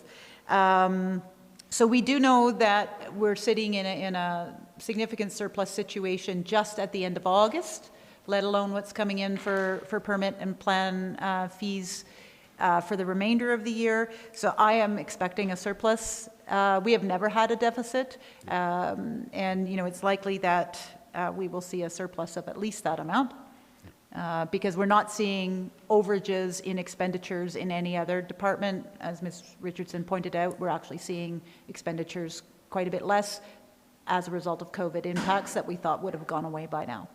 So, yeah, I would predict we're having a surplus. Yeah, but not to the full extent that the cover page would currently show. Yeah, Mayor Krauser was saying we're not going to be in a negative situation. No, that's right, yeah.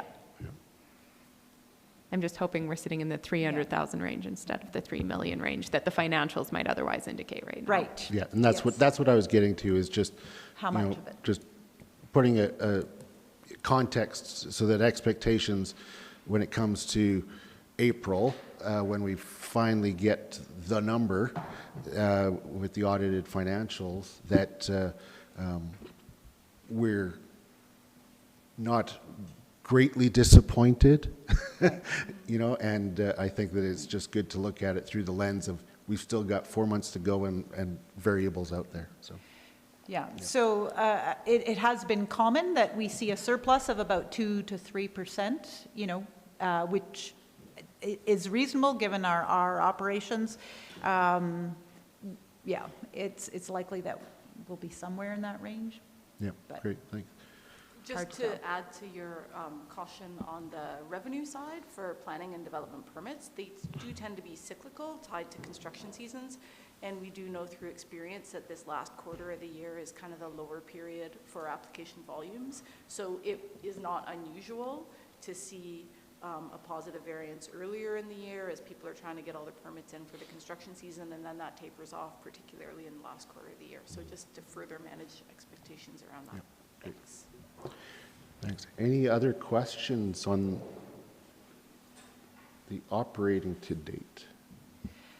Did anybody want to go through the sheets at all of departments and the variances that Ms. Richardson did not speak to? I know this is the first time that we've shared financial statements. This will be done 2 times per year, or?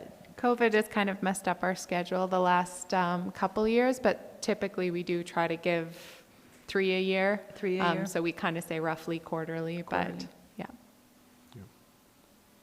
Yeah, I always find these very helpful. Any particular questions on any of the sheets?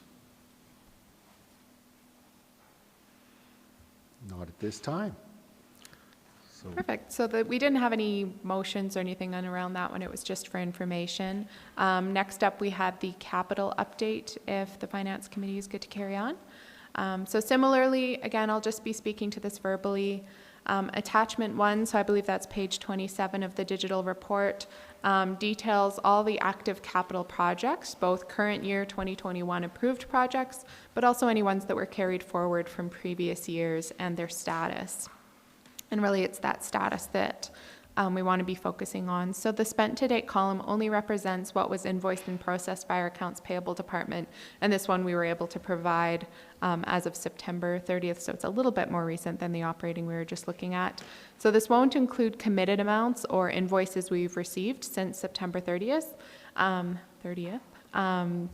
So really it's just the comments that are the crucial indicator of where these projects progress is, and the spent to date is as of that point in time. Based on the progress status, we have an accompanying motion that the Finance Committee recommend to Council to cancel the following projects.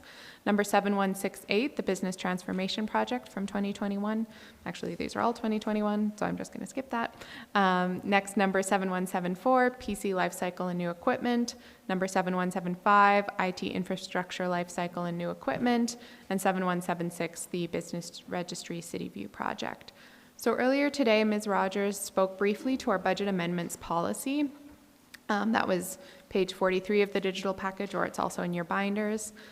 So this policy stipulates that where funds have not been expended on a capital project by October 15th, in order for these projects to qualify for carryover, one of the following had to occur. A request for quotes, proposals, or tenders had been issued by that time. A contract for work had been entered into, but the work was not yet commenced. Work had commenced, but no invoices had yet been received or paid, or a plan for how and when the project will commence prior to year end is approved by Ms. DeSoto, the CAO. In the case of these 4 projects we're recommending for cancellation, these criteria were not met, and so at this point it's recommended that these projects be canceled for that reason. There is an additional business transformation project that we'll be bringing forward in 2022. The PC and IT infrastructure lifecycle and new equipment projects for 2022 have been adjusted based on the cancellation of these. And the Business Registry City View project has been reintroduced into the budget we'll be bringing forward in 2023. So this decision will be brought to Council at the December 7th meeting, as project cancellation is not within the purview of the Finance Committee. So at this point, we're just asking for the Finance Committee to recommend to Council that those 4 projects be canceled, as it kind of directly pertains to the report in front of you. So if there are any questions on any of these projects, their status, or anything else, we're happy to address that at this time as well. Great. So at this point, if you have any questions, ask them, and then I will put a motion on the table, and we can have a conversation about the motion if there's any comments then, and then we'll vote. So to start with, does anybody have any questions about the cancellation of these projects, or really anything in that report?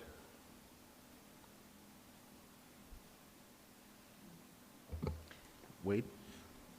Thank you. Can you explain to me why we'd be canceling PC lifecycle stuff? That stuff that happens, COVID or not. In my past experience, we cycled stuff through on a 4-year basis. How and why would we cancel those ones? I can speak to that, Chelsea. Thanks. Yeah, we really, with actually all of these projects, have had a COVID impact on both staff resource time to be able to start the work, but also on availability of, in the case of PC life cycling, actual availability of product. We were about 4 or 5 months behind in getting delivery on laptops, as an example, that we ordered. And so purchases that we had planned earlier in the year didn't arrive until later in the year. So that whole cycle that we normally would undertake annually is shifted and a bit off. So what we've done is take that amount that we would have spent in the latter part of this year and then increase the budget for next year, because the equipment is needed. It's just a bit of a timing issue of what we've been able to access, again, largely with a COVID impact. Yeah, great question. Any other questions? Go ahead, Jeff. What exactly is the business registry dash city view? So we have business registry services that we manage through our economic development department with some support from the finance team. And what we're looking at is an automated system to actually make that process more efficient and easier for users, and also easier for us to manage administratively. CityView is the system that we have within our planning department that manages all of our planning files, and they have a module that addresses business registry. And so we had thought that might be an option for us, but we've taken a step back, and what we need to do internally, both within economic development and with support from our IT department, is to actually do a bit more of a process review to begin with, to understand where we can simplify our business license offering, what options we have internally as far as automating process, and then reviewing, do we need, or what level of CityView support do we need to formalize that. So we, again, we're a bit of a timing issue. We just weren't able to get to that work this year with everything going on from a COVID perspective, but that's the analysis that we're doing, and so we're planning in 2023 to... Okay, so that's why it's all the way back to 2023. Yeah, so we'll take the time in 22 to do that internal analysis, and then in 2023, bring that back for council approval for what Maybe we don't need it. Yeah, yes, we'll see. exactly. We don't know yet. Yeah. Thank you. Exactly. Yeah. Great question. Any other questions?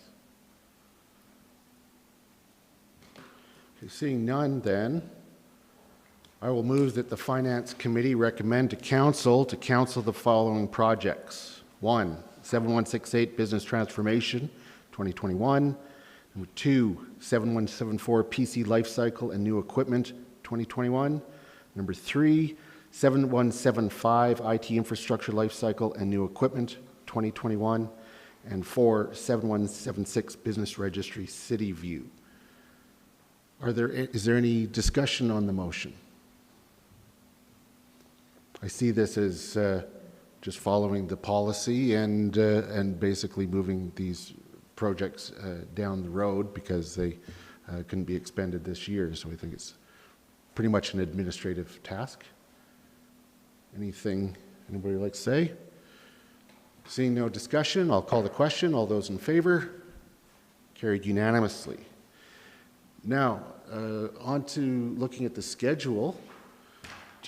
Are we want to move into part of the afternoon schedule now before we break for lunch, or is that set that it has to begin at 1?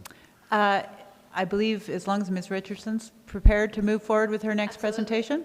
And just a comment that there are some council members and administration members that, if need be, have a CCH board meeting at 3. So if we could start now and then make sure we're done in time for people to attend that board meeting, that might be good. Great. Yeah. Thank Okay. you. Let's proceed, and then so we'll proceed until noon, and then we'll take a lunch break. Are we having lunch brought in where everybody's on their own? Okay. So we'll take a lunch break then, starting at noon, and return at 1 after that. Okay.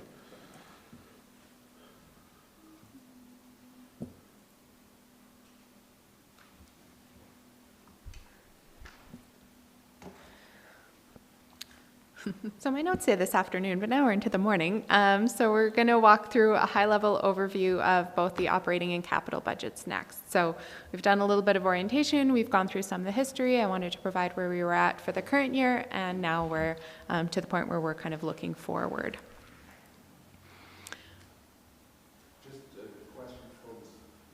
Just a question before we start. Are there any written materials that we should have? Thank you. I have printed copies of my presentation. I sent that out. Great. Thank you very much.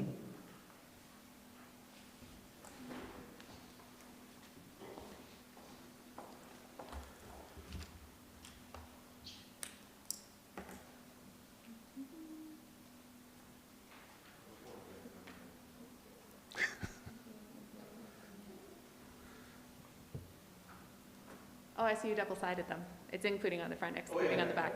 Okay. Do you mind? I'll jump in. So there aren't any specific sections necessarily to look at. There is a section for presentations, so there is a spot for this. What we're also handing out is a little bit of a sneak peek of it's the kind of income statement, our revenues and expenses, both including and excluding utilities, kind of the two highest level documents on the operating side. Again, you will be getting the full detailed package. I believe the agenda would be going out tomorrow for next week with all of the departments and roll-ups, but these are just the two high-level ones I'll be speaking to today. So what's getting passed out right now is a copy of the presentation I'll be walking through with spots if anybody wants to add any of their own notes, as well as the two highest level operating summaries. Front side is including utilities and the back side is excluding utilities.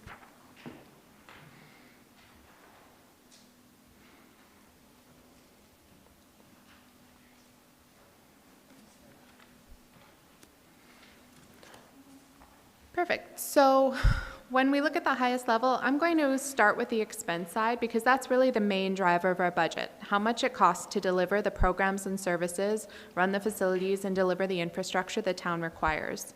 So this is a breakdown of the expenses by the type of expenses. So over a third of our town expenses are salaries, wages, and benefits, costing $21.5 million. This is the cost of the staff it takes to deliver all the various services, programs, facilities, et cetera, that the town operates. So that's that light blue section kind of at the top right.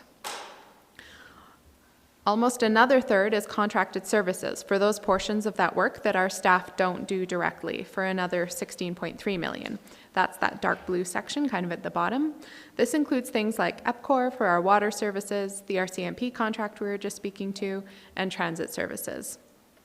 Particularly these two items are what makes our budget so difficult from a scalability perspective when a full 62% of our budget in terms of our expenses relates to staffing and contracted services.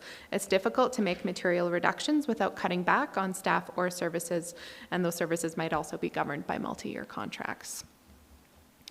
Another, say, half of that remaining third, those next two green sections on the left, mainly relate to the operating side of the costs of capital.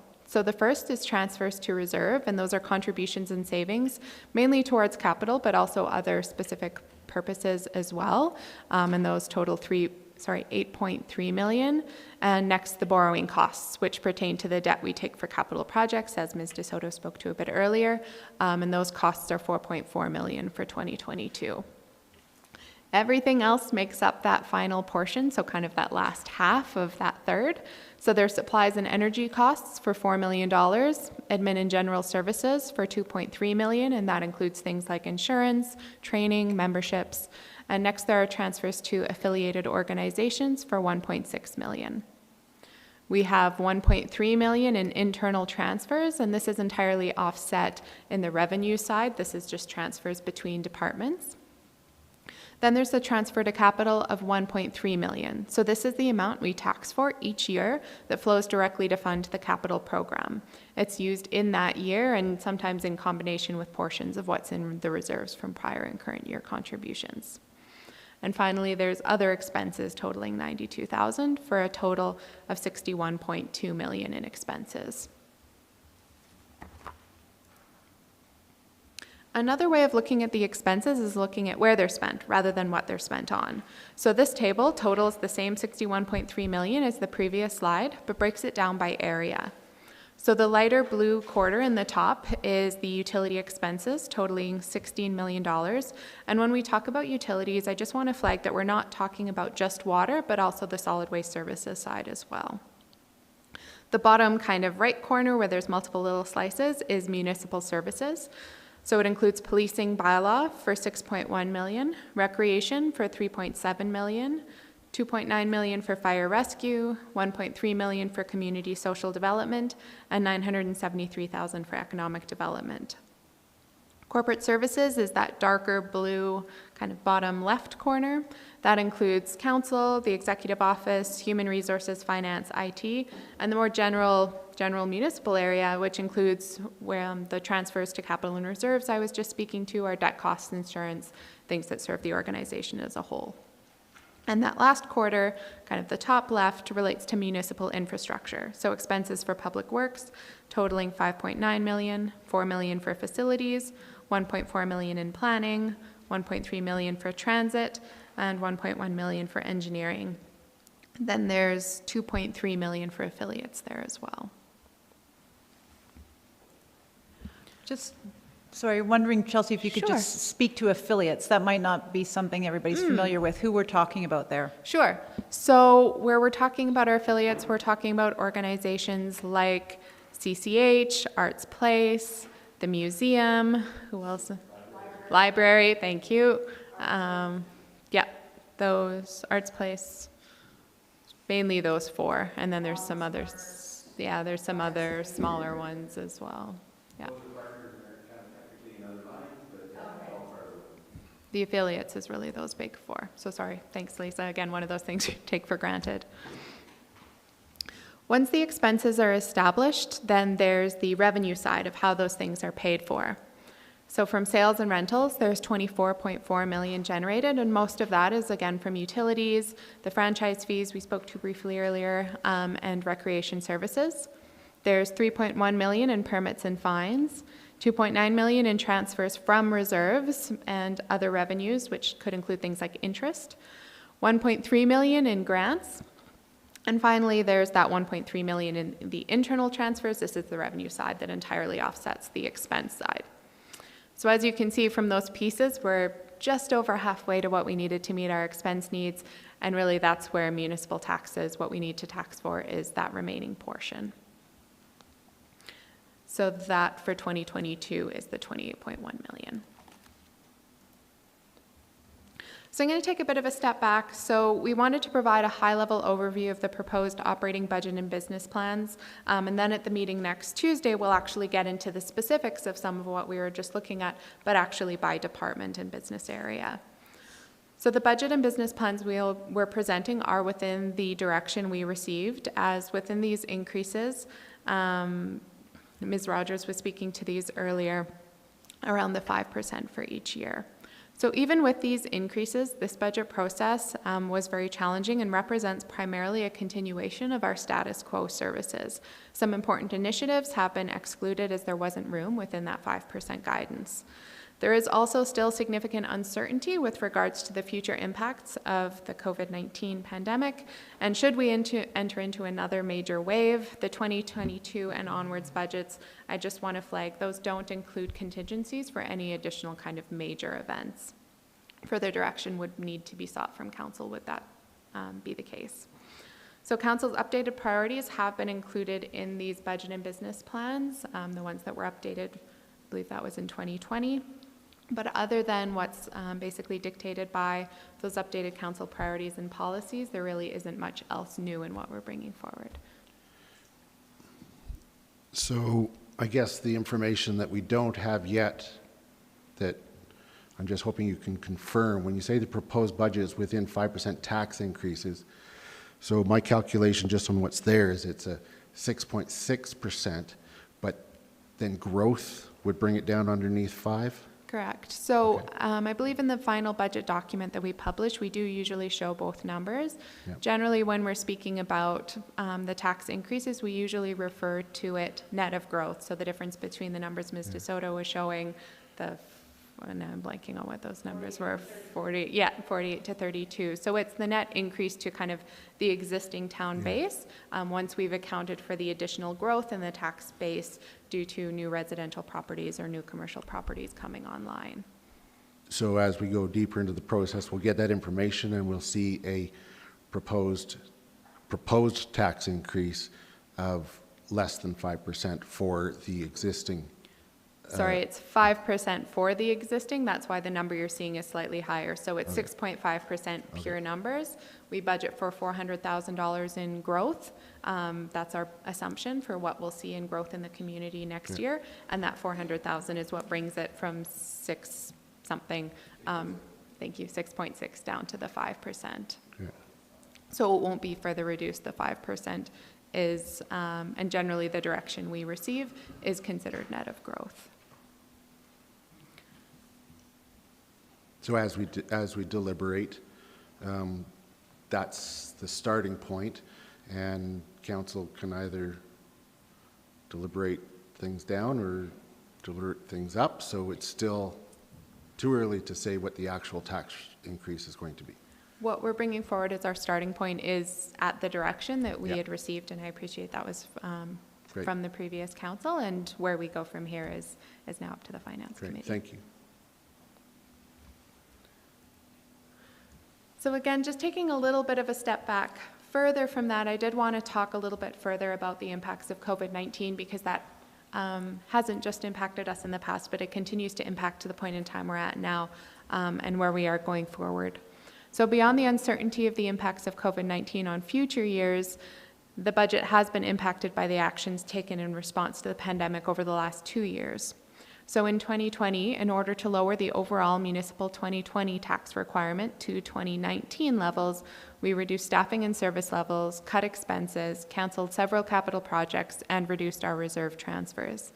And we did this in order to achieve certain desired outcomes: to maintain essential services and business continuity, to mitigate losses in revenue through expenditure reductions, to allow scalability post-pandemic, to provide increased social and economic development support for those most impacted, and to maintain a strong balance in the tax stabilization reserve to provide us with some flexibility.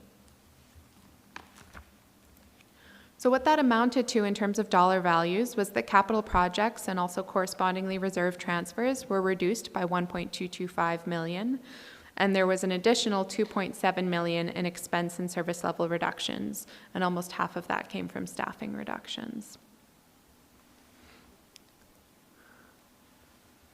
So this top dark line that you can see in the slide would be a scenario where COVID didn't happen and our taxes had continued to grow consistently over that intervening time period.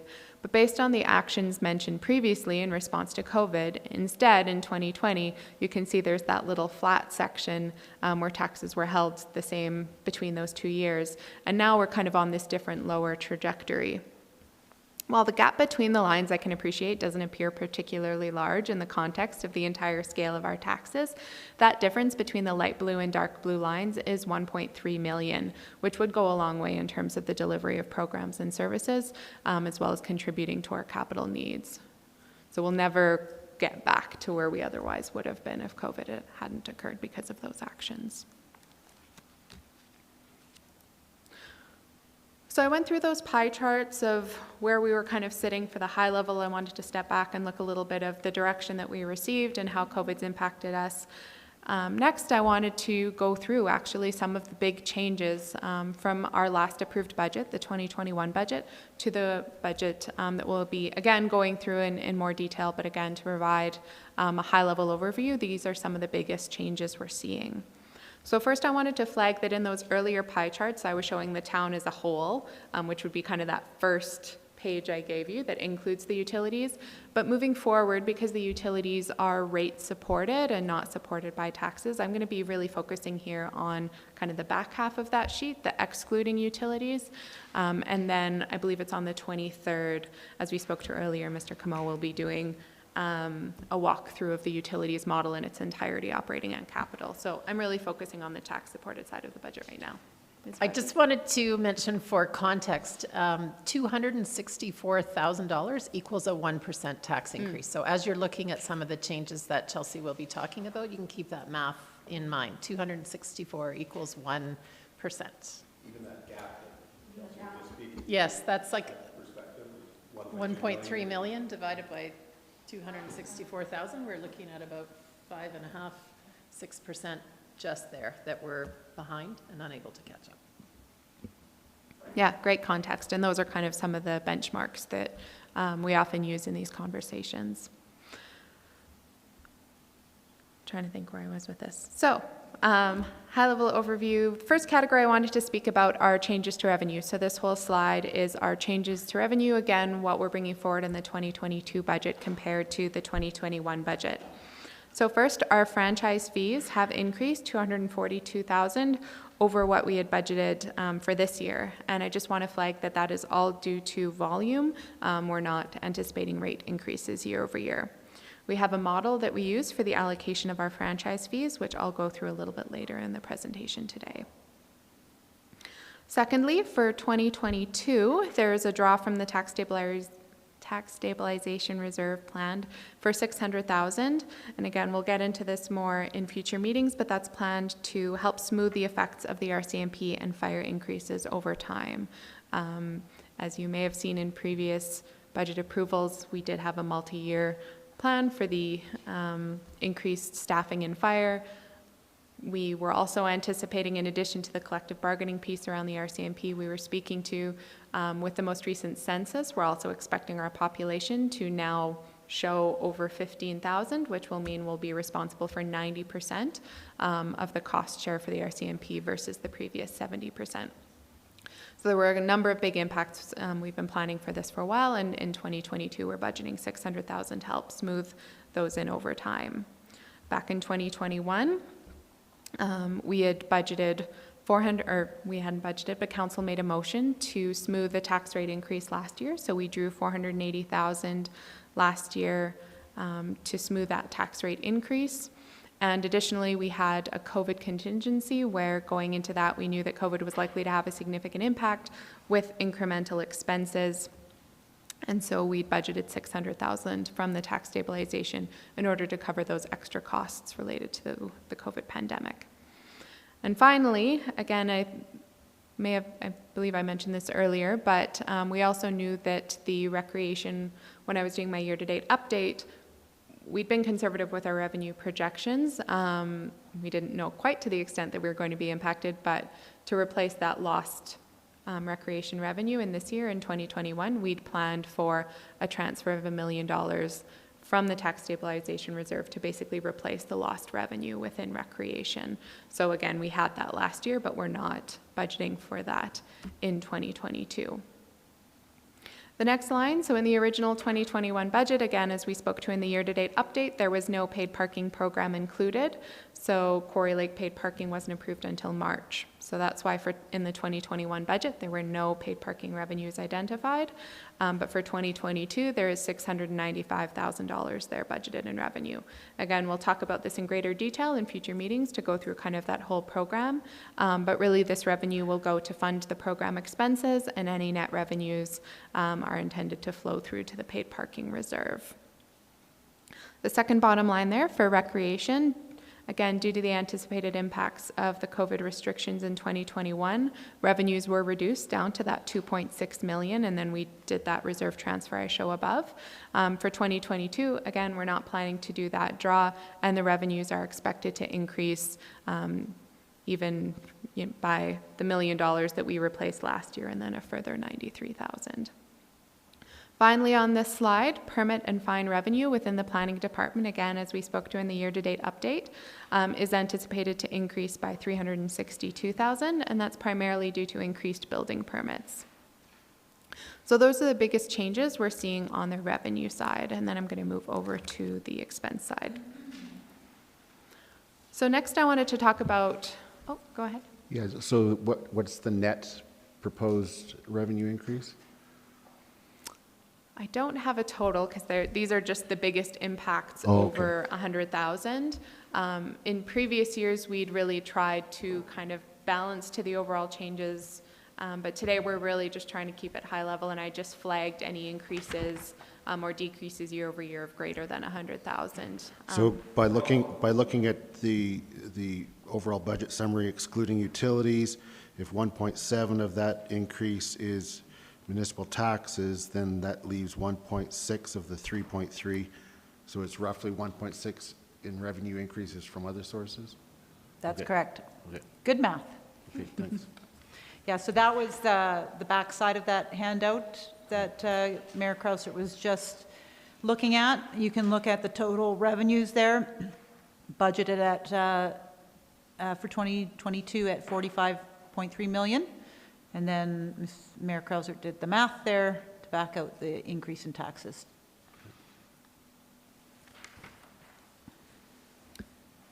And in the summary you have, these are rolled up to a greater extent, so that's why you won't necessarily see these changes individually, but these are what contribute to those high-level changes. Great. Thank you. So on the, well, I guess these are all expense. Little bit of revenue and expenses here because they're related, but these are some of the third-party impacts. So photo radar fines are anticipated to be $600,000 in 2022, and this is down from the $700,000 that we'd budgeted for this year, and that's based on the trends, as I spoke to a little bit year to date. We are trending lower. Primarily, we believe potentially due to the impacts of COVID this year, but that trend does seem to be continuing downwards. So that is the reduction in fine revenue of $100,000, and then because that flows through to our transfer to our photo radar reserve, that corresponding transfer will also be, give or take some of the other impacts, $108,000 lower. Again, we've talked about this a little bit. We'll talk about it more, but the RCMP contract, right now we're anticipating an increase of $615,000 in the RCMP contract. So that would bring it up to $3.315 million for 2022. And again, that's primarily due to this anticipated increase of moving to 90% of the cost sharing based on what we're thinking will happen with the census results, which we still haven't seen, but also the impacts of future year increases from that collective bargaining. So on those, am I correct that the RCMP contract and the transit requisitions, those are potential tax impacts, but the photo radar reserve, I mean, it's not a tax impact. It's not because we have less, we have to put in more. That's just, we have less in the reserve. Yeah, Okay. so the top line would be we're getting less in revenue from the fines, and then correspondingly we're transferring less to the reserve. Yep. So that's why I've included the top two together, and sorry, they both show a negative, but one's a negative revenue, one's a negative expense. So those two really offset, and then the next two are net increases in our expenses, and hence kind of our taxes. Yeah, so the town is never taking the approach that photo radar fines are relied upon revenue, because it's an extra. It just goes into reserve, and if you get less, except for the RCMP officer, right? But then we'd have to back out the RCMP officer, right? Yeah. Okay. Yeah. Well, obviously, but we're not relying upon it for general revenue. Anything that comes from the photo radar is paid for photo radar. If the photo radar funds drop, we have to reduce programs or things associated with it. Okay. Unless there was appetite to fund those programs from another source, correct? Right. With the RCMP contract, that doesn't include the potential for the back pay stuff, so that could go up a lot higher. So this is just the anticipated impact for 2022 of the 70 to 90, and then what we're expecting for just the increase that would be for 2022, correct? Not any of the previous pieces. Yeah. Yeah, the assumptions from the collective agreement, such as we know that increase has been factored into that 615. Thank you. Any other? Oh, sorry, go ahead. And photo radar contract is up this 2022, is that correct? Yes. Thank you. Does that, thank you. Unless there's anything else on these third-party ones, I might move on to our departments. So for department changes, there were a couple of increases in department expenses, and again, these primarily would relate to reductions that were done in response to COVID that we're now reintroducing. So along with the increased recreation revenues come increased recreation expenses. So recreation expenses are anticipated to increase by $380,000. Streets and roads contracted services are also budgeted to increase by $203,000, mainly due to the replacement of pavement maintenance that was reduced during COVID in order to find some of those required budget reductions. And sorry, I jammed a lot on this slide, so I apologize if it's a bit small. So these are all human resources impacts, and here I'm not showing the 2022 and 2021 similar to the previous slides. Here I'll just be showing kind of the incremental 2022 budget because these are all incremental changes above what was in 2021. So first, as we've spoken to a little bit, we have our cost of living adjustment, the COLA adjustment at 1.5%, which for our organization totals $246,000. Then we have market adjustments, which help to bring positions in alignment with market conditions. Those are at $200,000. We have performance. This is half of the typical amount that we had been budgeting in previous years, but we're recommending the reintroduction of performance at $75,000. And then again, similar to how I was explaining about the slippage when we were talking about our year-to-date updates, we're also budgeting for $700,000 in slippage that reduces our salaries, wages, and benefits in 2022. Then we have a number of new positions that have been identified, and where relevant, I've also included if they're funded through a source that's basically other than our general municipal funding or taxes. So there are 2 new water utility positions that weren't in the 2021 budget, and these are actually the result of a 2021 decision by council when we approved the new 10-year agreement with EPCOR for water services. There was a review done at that time which identified the need for these positions and recommended moving those in-house. So those are new in-house positions, but not necessarily new services. So previously that was paid out of contracted services. Now we'll be paying for 2 staff members. Then there's the fire proposal for 2022, and that is for 12 months of the peak staffing program. Again, this will be discussed, all of these will be discussed more in future meetings, but again, just flagging some of these key highlights. So that increases $92,000 for that increased peak fire staffing. There's a new business registry coordinator that's expected, and that would be covered with business registry fees. There's a development engineer, and the demand for this position was primarily driven by growth, an increase in complexity in the nature of development that had been identified in previous budget years for an impact of $113,000. There's an IT application support analyst, also recognized in prior years and had been in the plan to provide support and knowledge for our line of business applications. There's a human resources coordinator. I believe that one was also identified in previous planned years.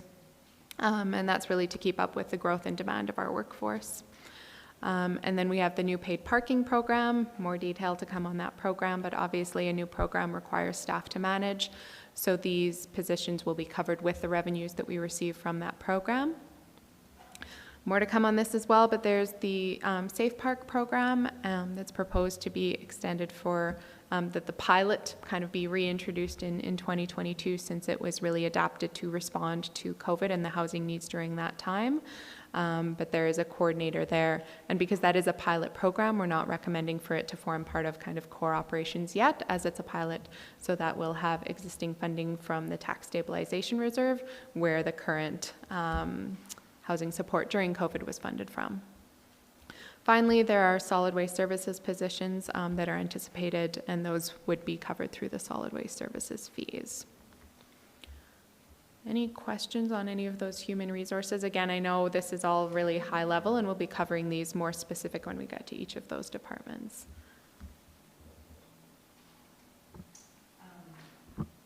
Jeepers, thank you. It's been so long since I've been in front of this, I'm not even sure if it's working or not.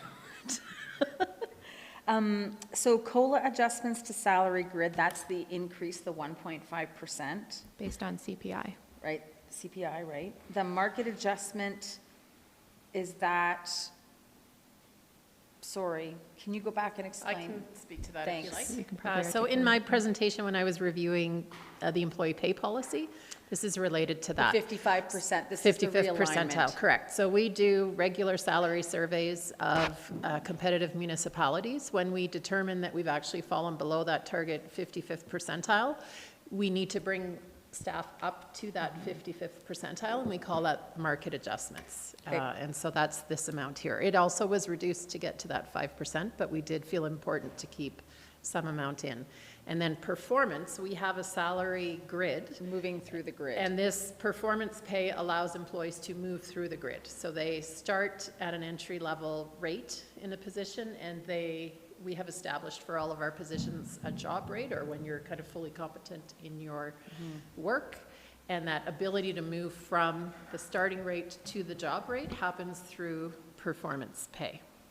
And we have. And in 2021, we had eliminated performance pay, so that was 0%. And in 2020, I believe, as well, right? And so we have, in those couple of years, we maintained the cost of living increase so that our staff weren't also falling behind from a cost of living perspective, but it has, as a result, impacted us on the market side. So we're now behind in a lot of cases where our market competitors were. So one kind of begets the other.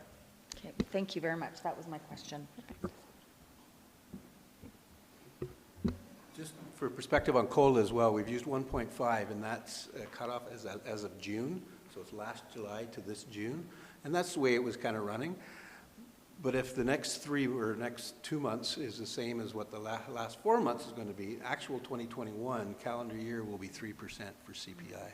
So the last few months, you've probably heard on the news, the CPI has been higher, higher, higher, and so that we're behind on that too, where the year will actually really end up. So does that mean, Mr. Irwin, that next year, when we're deliberating 2023 budget, we'll be looking at 3% for COLA? Well, it'll be- Assuming it'll be- that the first half of the next year stays on Continues on. track? If it, At least that, yeah. yeah, Because okay. it'll be a greater gap. So. Yeah. Probably higher, yeah. Yeah, yeah, That's I just the meant way at it works, minimum. 'cause it's at a minimum. That, no, that's just a good thing to So keep the in mind. 1.5 is, to be honest, it's low. Right. That's what Yes, it reality is. is, yes. So I just want to pick up on a point that Ms. Rogers made, and that is with the performance pay. I mean, that's often been one that has been cut in the past, but it's really a question based on our policies of pay now or pay later, because we'll have to make those market adjustments in order to be paying our administration appropriately. Correct. Yeah. And council. Can you explain slippage to me one more time? That's a new term for me that I'm not sure I grasped the first time around that you explained that. Yeah, it was new for me too in my, The owner Sure. of Float Canmore doesn't understand slippage? That's a totally different slippage. Okay, sorry. Totally different slippage. I can try and take that one. So we budget for the full cost of the position for the full year and make the assumption that all the positions in the budget are occupied for the whole 12-month period. But that doesn't actually happen. And so what we find, two things that really impact this slippage number is when we have turnover in positions and a position is vacant while we recruit the person to backfill that position.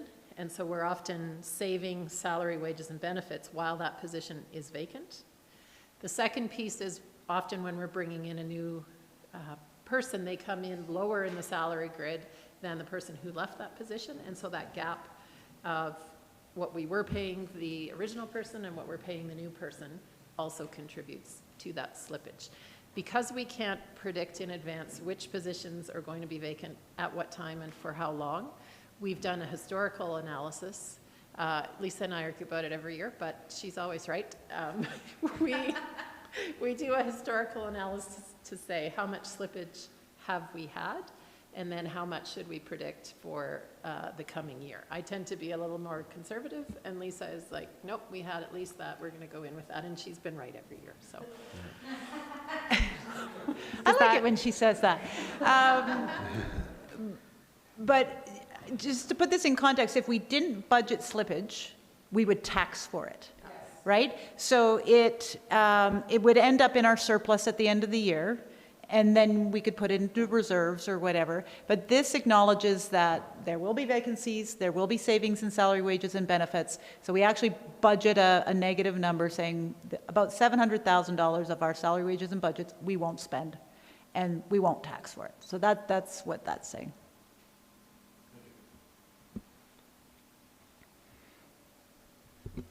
Any other questions? No, please proceed. Perfect. So finally, I've kind of lumped together debt reserves and some other items. So we've spoken to borrowing costs a little bit today. So our budgeted borrowing costs for 2022 are actually decreasing from the 1.6 million we had for 2021 down to 1.47. And that's because the old library, the Arts Place that Ms. DeSoto spoke to earlier, we had some 25-year debt there from back 1996 that has now retired. So our we have a few older borrowings that are at much higher rates than we're paying now that are still kicking around. So this is one that's coming off the books. But just to flag, this is a one-year thing. It will be going back up significantly in 23 and 24 with the planned debt for the fire hall. So again, that'll form part of that conversation, but this is kind of a one-year anomaly. This definitely isn't a trend. For transfers to reserves, so previously I was talking about the money we're taking from reserves that kind of forms more almost like a revenue in our books. This is kind of the expense side of what we're contributing to our reserves for future use. So some of the contributions cut during COVID are slowly, we're attempting to reintroduce those. So that includes a $125,000 increase to the general capital reserve, a $225,000 increase, and again, it's an increase in the contribution to the reserve. The total amounts that we're contributing are there. We're contributing a further $225,000 to the asset replacement reserve. As I spoke to, there's that allocation model for our franchise fees, and part of that model is that a portion of it flows to our asset rehab and replacement reserve. So because of those increased franchise fees, that contribution to the asset replacement reserve is also going up. So that's going up by $135,000. We have the paid parking reserve, and now that we have revenues expenses, we didn't have a budgeted number for 2021, again, because it was that late addition, but now we have a budgeted transfer for the net revenues to flow through to the paid parking reserve. So that's budgeted at $334,000. And finally, I think there's been some discussion on this previously, but the plan is to not contribute in 2022 the $250,000 that we contributed in 2021 and prior years to Vital Homes, kind of in recognition of their move towards being more independently sustainable and separate from the town. Again, further discussions on all of these, we're just kind of flagging some of the highlights. Mayor Crosby? Yeah, so when I see the paid parking reserve, presumably in like 2023, we then see a transfer out of paid parking reserve that would go to, let's say, offset transit, or the transit costs that we have, so that actually has already been included, and sorry, I didn't really flag it on here, but so we have paid parking revenues coming in, and they're covering the program costs, and actually already within 2022, we're transferring $110,000. It looks like an expense in the paid parking item, and then it comes in as a revenue in transit to help. Really the idea was was that the paid parking revenues would replace the fare portion, so it doesn't cover the full local transit requisition, but $110,000 is transferred from paid parking revenues to the transit area to help offset the fare portion of So when those we talk transit about costs. the reserves later, we'll get deeper into the detail of what the paid parking will be reserved for? Correct. And when we get to capital, there's also planned use of I think current year paid parking revenues to fund the implementation downtown, the capital portion of it, which we won't see in the operating, but some of it will also be used on the capital side. Great, thank you. Unless Mr. Irwin's correcting me over there. Councilor McCallum, did you have a comment? Thank you. So just to confirm what the mayor just said, that $334,000 is net of the contribution to transit for the fare-free portion. Correct. Perfect. So this is after program expenses, Great. program positions, and a transfer to cover that transit Perfect. portion. Thank you. Can I just make a comment there, course. Chelsea? And I just wanted to highlight, because I mentioned in my presentation that the annual depreciation cost in 2022 is $9.2 million. And you can see what we're putting away in our asset replacement reserves is the $925,000 plus the $1.7 million, comes to about $2.65 million.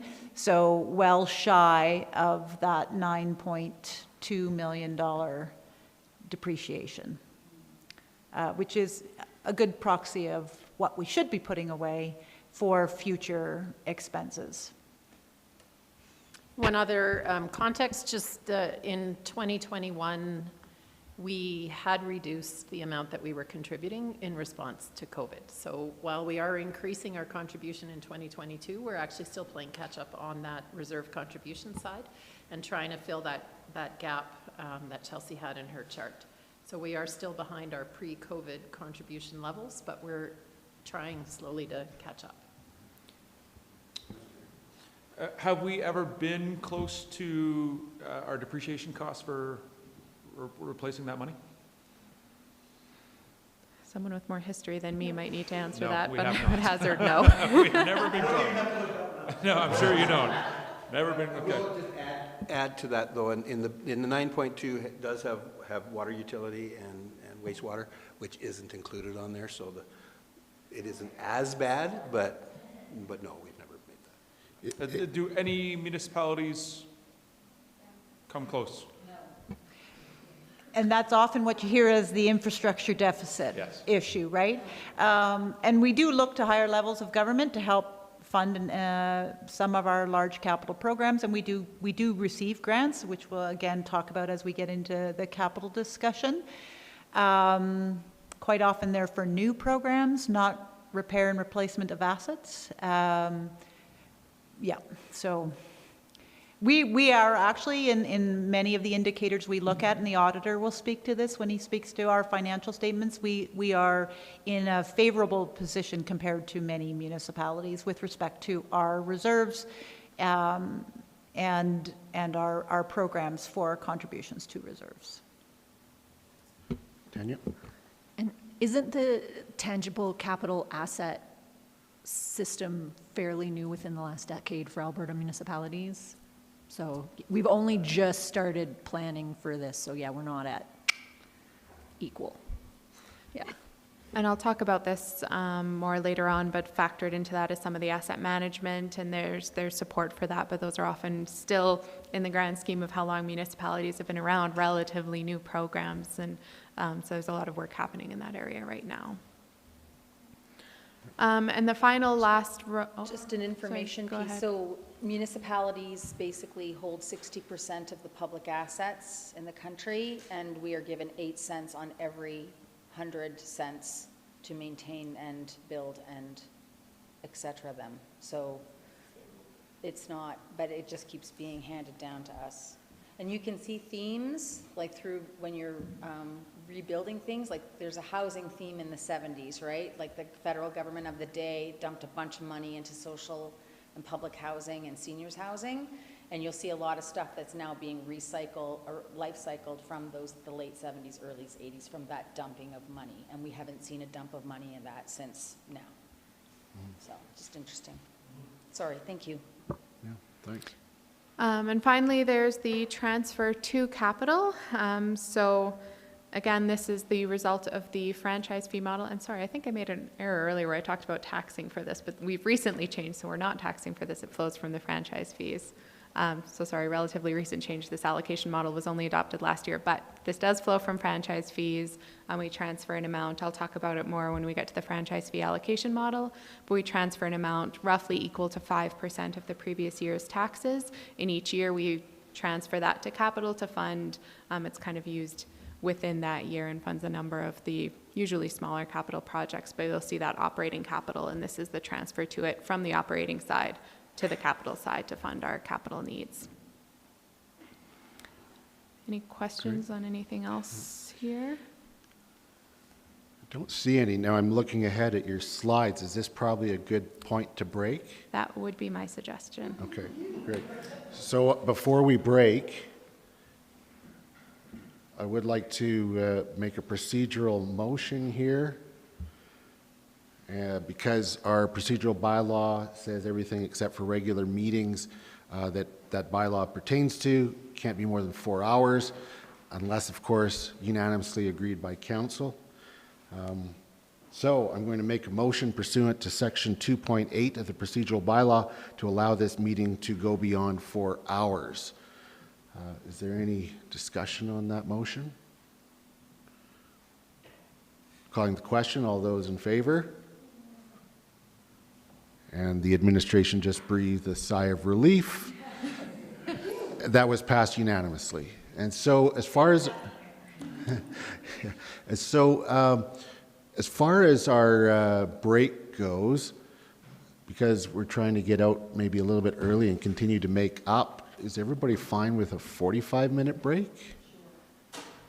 And so that will bring us back, let's say come back at maybe it's a 50-minute break, quarter to 1, 12:45. All right, let's break until then.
Great. We are back. Ms. Richardson, you can please continue. That one? Yeah, okay.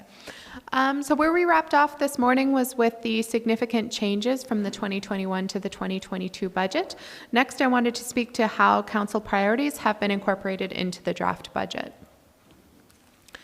So the first area is around community, and the capital project for the new fire hall construction is included in 2022, which is based on near carbon neutral construction.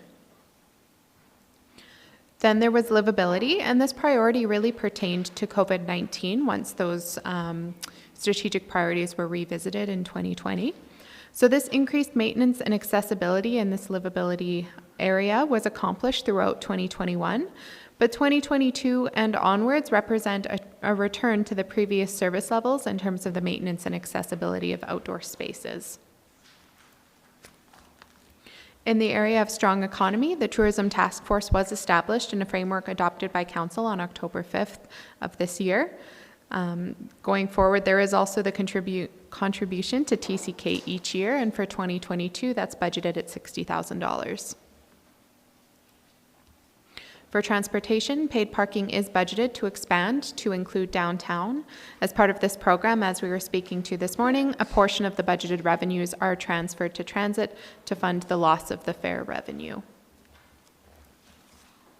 And finally, for environmental sustainability, one of the priorities within the Solid Waste Services Department is the growth of the commercial food waste program.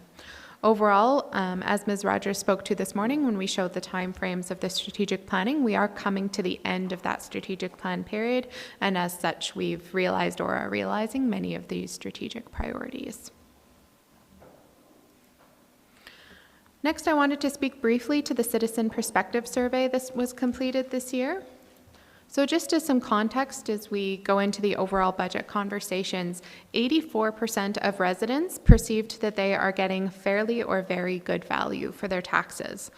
It's also important to note that of the 19 key programs and service areas that we surveyed, 15 of them were rated as important by 89% or more of residents. So there's nothing that we do that isn't considered very important or somewhat important to the majority of our residents. And next, this might impact later discussions about where Finance Committee may wish to go with some of this, but this does show where we surveyed surrounding desired increased spending for increased service levels as the Finance Committee turns their attention to decisions that they might want to make around this budget cycle. So earlier we referenced the increase in franchise fees and the overall allocation model, so I wanted to walk through this model quickly. So for our franchise fees, our Fortis franchise fees are set at 12%, and the ATCO gas fee is set at 30%, and those are basically, for those less familiar with the franchise fees, are related to the use of public land for the right-of-ways, for those service lines, and their exclusive access to charge for these services. So with this allocation model that was approved as part of the last budget cycle, this uses the fees in their entirety to support capital requirements and climate change initiatives. So the pieces of that are that an amount roughly equal to 5% of the previous year's taxes goes to fund those operating capital initiatives. Then 6% of the franchise fees are used to support climate action initiatives, and that's for 2022. And the model shows we started at 5% for those climate action initiatives in 2021. So we'll be at 6% for 2022, 7% for 2023, and we're working our way up to a maximum of 10%. And so that portion, that 6%, 7%, that rising percentage, is used to fund 75% of our climate change specialist position because of how much work she does related to waste diversion, or I should say that position does. The rest of it comes from the solid waste services area. And then the remainder, once that 75% has been covered, goes to the sustainability reserve that was created. So once we've taken out that 5% to fund the operating capital and that 6% and rising percentage that goes towards climate action initiatives, the rest of the franchise fees flow to our asset replacement and rehabilitation reserve to be used for all those asset management needs as we've been identifying. So this is what that actually looks like within 2022 and the 3 planned years. So total franchise fees are 3.2 million is the budget for next year. So that operating capital transfer is 1.285 million of that. Then for the climate change, that total for climate action initiatives is that 6% for a total of 192,000. And again, first it goes to the climate change specialist, 75% of funding that position. The rest of that climate action piece goes towards the sustainability reserve. So you can see the climate change specialist is increasing by cost of living for that position over the time period, but then what we're contributing to that sustainability reserve is growing over time. And then finally, whatever's left is flowing through to our asset rehabilitation reserve. Mayor Crosser? Thanks. Chelsea, just a question on the rates, was it 12% and 30% or? Correct. Yeah. Do we look at what other municipalities set their rates at, and do we know how that compares? I don't have that comparison in front of me. So we did increase our franchise fees last year as part of the last budget cycle. And at that time, both Fortis and ATCO provide schedules of all the municipalities across the provinces and where their rates are sitting. And so we were just kind of making sure we were kind of in the middle of where those were for our that whole data set, basically. So we do look at those comparisons at the time we bring recommendations around those rates forward. Great, thank you. Any other questions on the franchise fees? They provide estimates. So going back to the Fortis franchise fees, and like we're trying to sit in the middle, would you know like which municipalities are sitting on the high end, just out of curiosity? I can definitely find that because we would have looked at this all last year. I don't have it at my fingertips, but there are definitely some, like there are maximums that you can set your franchise fee at, and there are municipalities that sit at the max, and there are some that charge very low. I think in my experience when I was looking at it, they do kind of run the full range, but I don't recall off the top of my head who was sitting at that top end of the range, but we have that data from last year we could look back at. And is there a risk for raising the franchise fee? Because I know you guys mentioned you raised it a little bit, so I'm just curious the context of that. It is another increase that hits our residents and businesses. So, you know, we do consider it in the context of our overall property taxes. So the franchise fees are money that comes into us like anything else. And so we're really, when we recommend those increases, it's looking at all of those other parties and our costs. And it's just kind of that weighting of one thing against everything else. Thank you. Yeah, exactly. So it's either franchise fees or taxes. It's part of the overall picture. Thank you. Councillor Grant? I think Jeff might have, Mr. Ma, Councillor Ma, that's going to be weird. I think got to most of where I was looking at, but do we, ATCO and Fortis pass this on in that delivery transmission cost? Is that essentially what that fee on your bill is that percentage? It's a percentage, I believe, of the delivery fee, and I know for one, if not both for sure, it is separately identified on each bill. Okay, thank you. Ms. Rogers? I did find the listing from the province, and so on the Fortis side, we can charge a maximum of 20%. And there are a few communities. Airdrie is charging 20, Beaumont 17.5, a couple of really small communities I've never heard of, and I grew up in Alberta, Boyle and Breton charging 20%. So it really is across the map. Cochrane 17. There are some that charge very little. Banff, for example, charges 6%. Some actually charge 0, but it is quite a range across that 20%. So if that helps answer the question. Okay. Yes, thank you. If I could just add to that conversation. I believe the first time we started charging franchise fees, it was Fortis franchise fees, and it was specifically to fund the downtown power line burial. And so, you know, past councils have been intentional around where they want to place the franchise fees so that there's a bit of a link to power generation and sustainability, for example, and justified an increase in the franchise fees for that reason, so that it was funding programs that not only the community wanted, but that could help offset some of our greenhouse gas emissions and things like that. I like the link to the climate change initiatives. Yeah. It makes sense. Yeah. So as Ms. DeSoto has outlined, so the power burial was a $5 million project, which directly benefits downtown, but was flow-through for Fortis. And then what did we use, which franchise fees did we use for the low-flow toilet program? I can't recall whether One that of was them. specifically funded by franchise fees or not. I think it was. Okay. Regardless, that was Yeah. another Yeah. program, I think that was actually before my time, where they were funding Yeah. low-flow toilet replacement and like using the franchise fees to fund the free toilet, et cetera, so. Yeah, Ms. Smithers was just reminding me that we have a climate change action plan, and Yes. the use of franchise fees to support climate initiatives was identified as an action in that plan. Perfect. So that was all I was going to cover on the franchise fees. So moving on from there, I was going to speak to the capital budget, so the 2022 capital budget for approval, and then the remaining 4 years of the capital plan for adoption.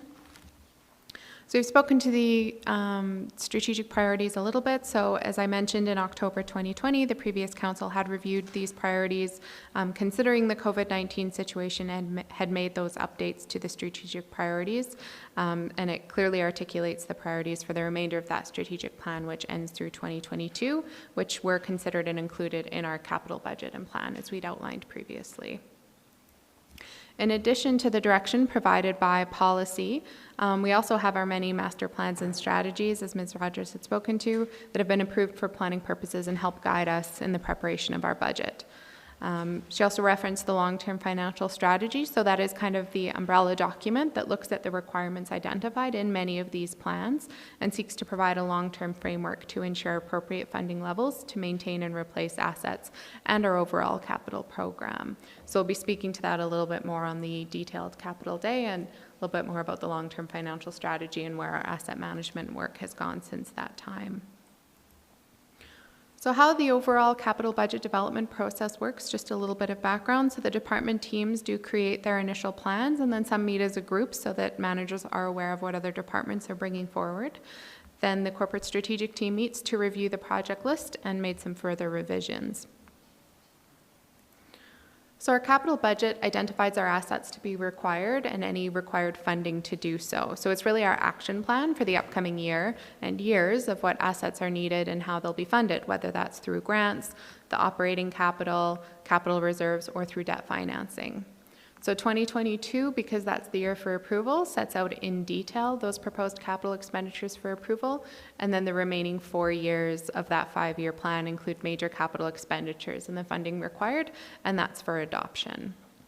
Just as a reminder, included in capital, when we talk about capital, it's not just typical physical, tangible capital assets like building improvements or vehicles. We do also include studies and plans within the capital program, because those are kind of singular initiatives rather than have them be part of our operating and form part of what we're taxing for each year. Those are treated as capital as well. We have a capital project priority categorization that we use. So A, B, C, and D, and it kind of lines up with the acronyms for what they stand for. So A are projects that are absolutely necessary. So those are things that are legislated, regulatory, a matter of life safety, or critical to the organization.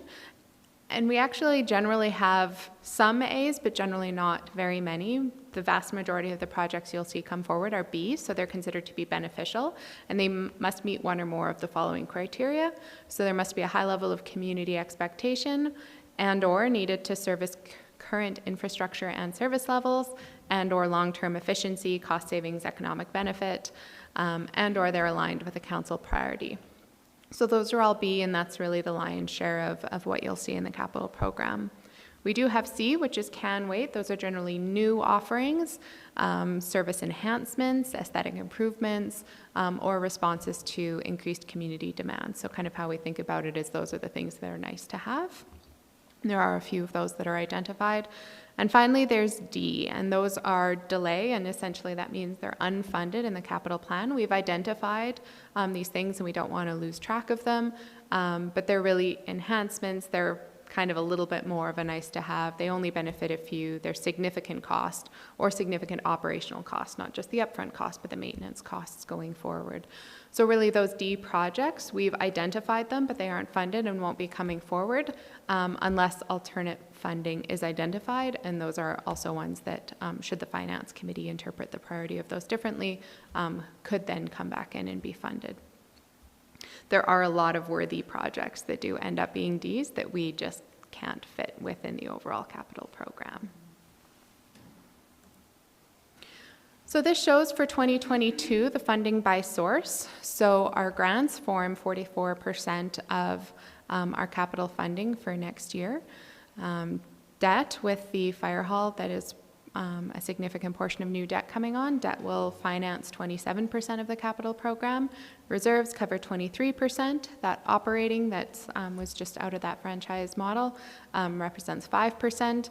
And then other is a small portion, but that could include things like developer contributions and those types of things.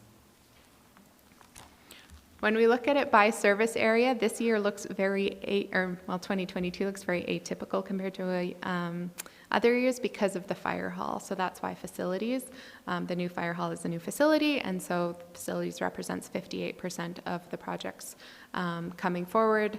Engineering projects are 13% of the projects. Public works represents 9%, the utility at 7%, and then IT and solid waste services, both the small portions as well.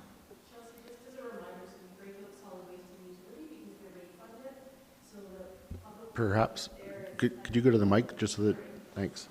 Thank you.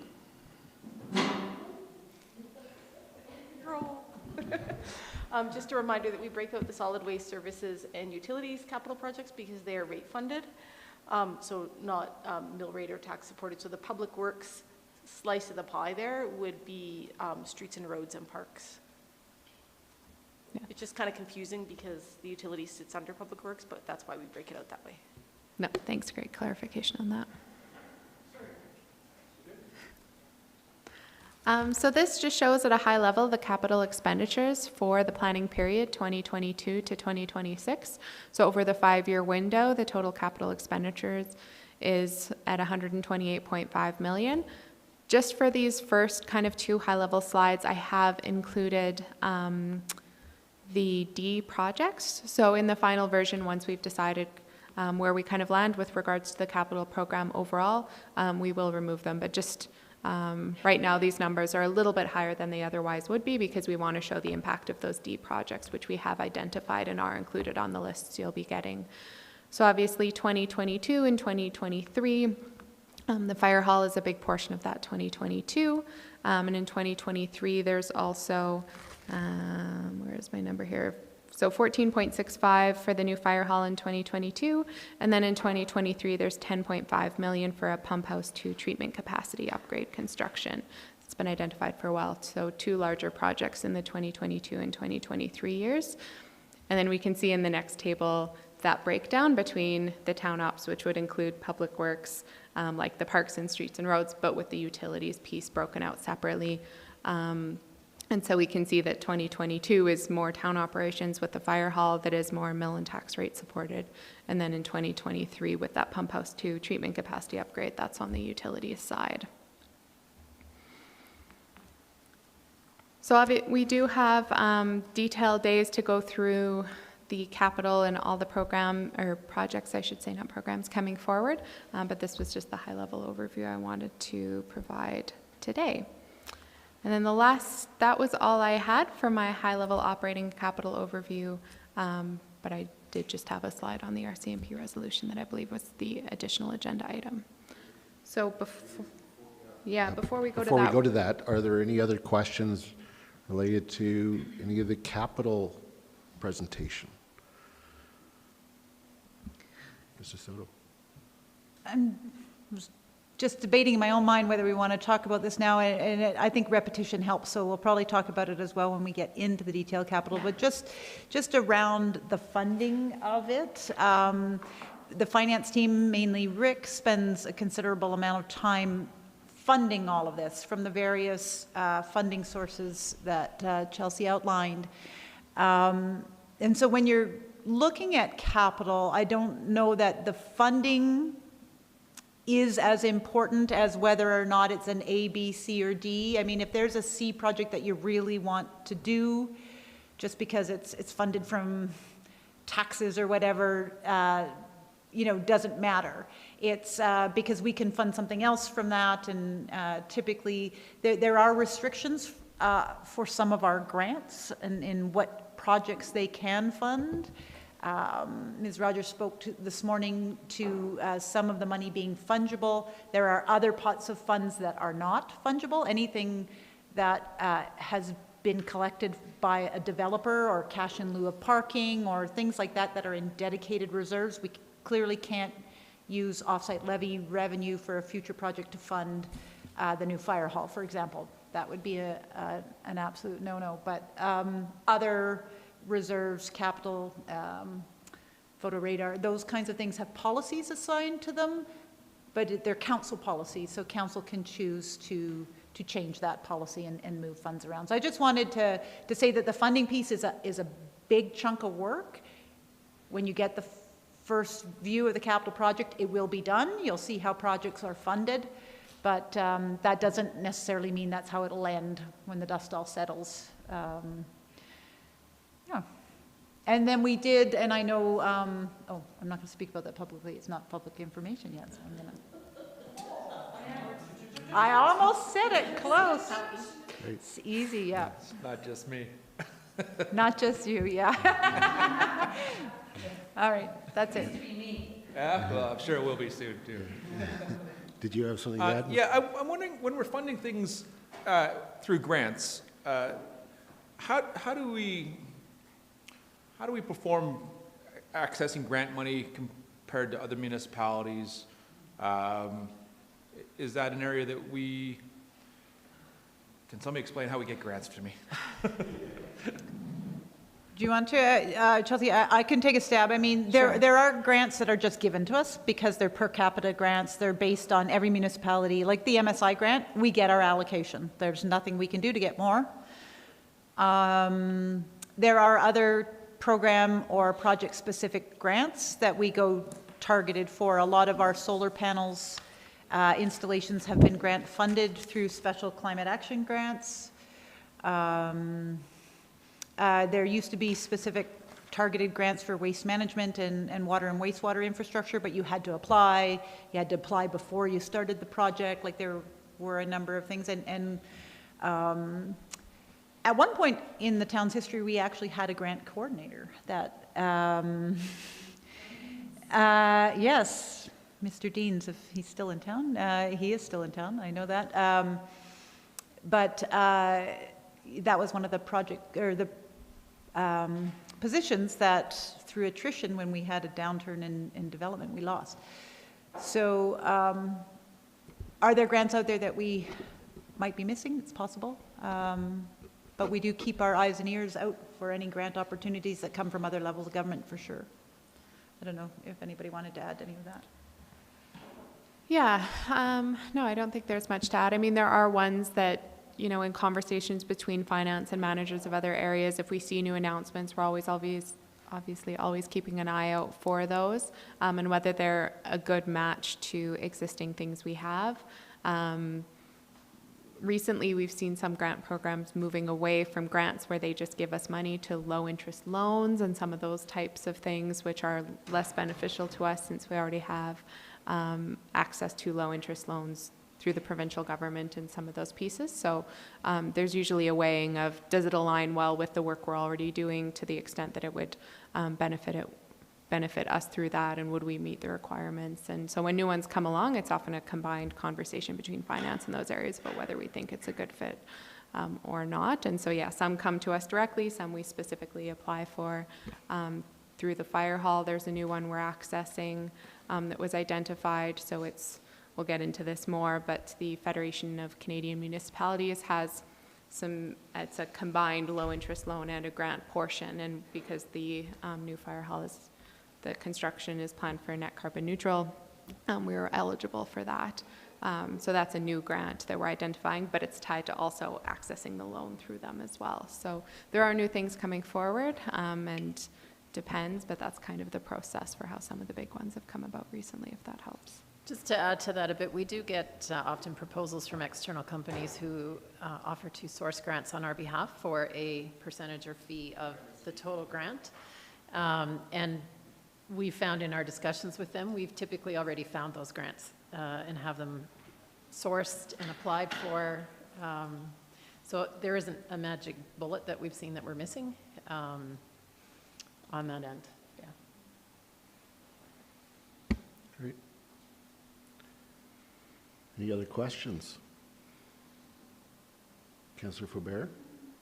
Well,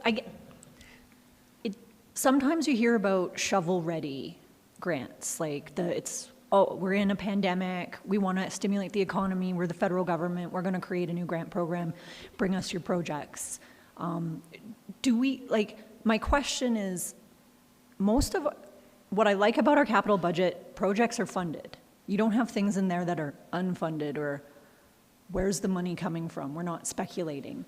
But are there things that we have on a list of things that we'd like to do, but we don't have the money for, so that if these shovel-ready scenarios come up, we are prepared to maybe do something? Yeah, so some of that, I believe, is the D projects I was talking to. So we do have ones that we've identified that are unfunded. So I believe the Quarry Lake infrastructure enhancements was one that we had identified that there was, Ms. Smithers, you can correct me if I'm getting this wrong, but where I believe we had it identified, it was in our Ds, it wasn't necessarily our highest priority, but when the municipal stimulus money became available as a result of COVID, then we were able to operationalize some of that. But generally, it's a bit challenging for us to have shovel-ready projects that are at a sufficient point that design work has been done. So you have to spend a certain amount of money before it's really shovel-ready, and I think that's the catch we've had at some point, but Ms. Smithers can probably speak to this much better than I can. You just stole my thunder. Sorry. Yeah, it's a challenge with shovel-ready projects is the design work needs to be done. So it's a bit of a catch-22 because we're not going to do the design work till we're pretty sure that we've secured funding to actually construct, right? So shovel-ready sounds awesome, but we can't just jump out of the gate and start building stuff because there's that sweet spot, right? Between we've done enough design to know we can progress, but why would we do that design if we didn't know the funding source in advance? So I think sometimes those grants can come with some conditions that are hard to meet. And another one with Quarry Lake was an example where we also did some of the road work on Mountain Avenue in Teepee Town, where the grant was for capital work, but the capital work could not create a burden on taxpayers going forward. So coming back to the operating cost of capital, that was really hard to find projects for. Like we couldn't use the fire hall because that will have tax-supported operating costs going forward. So a lot of times with grants, it's a bit of a dance to figure out how to make our projects fit them.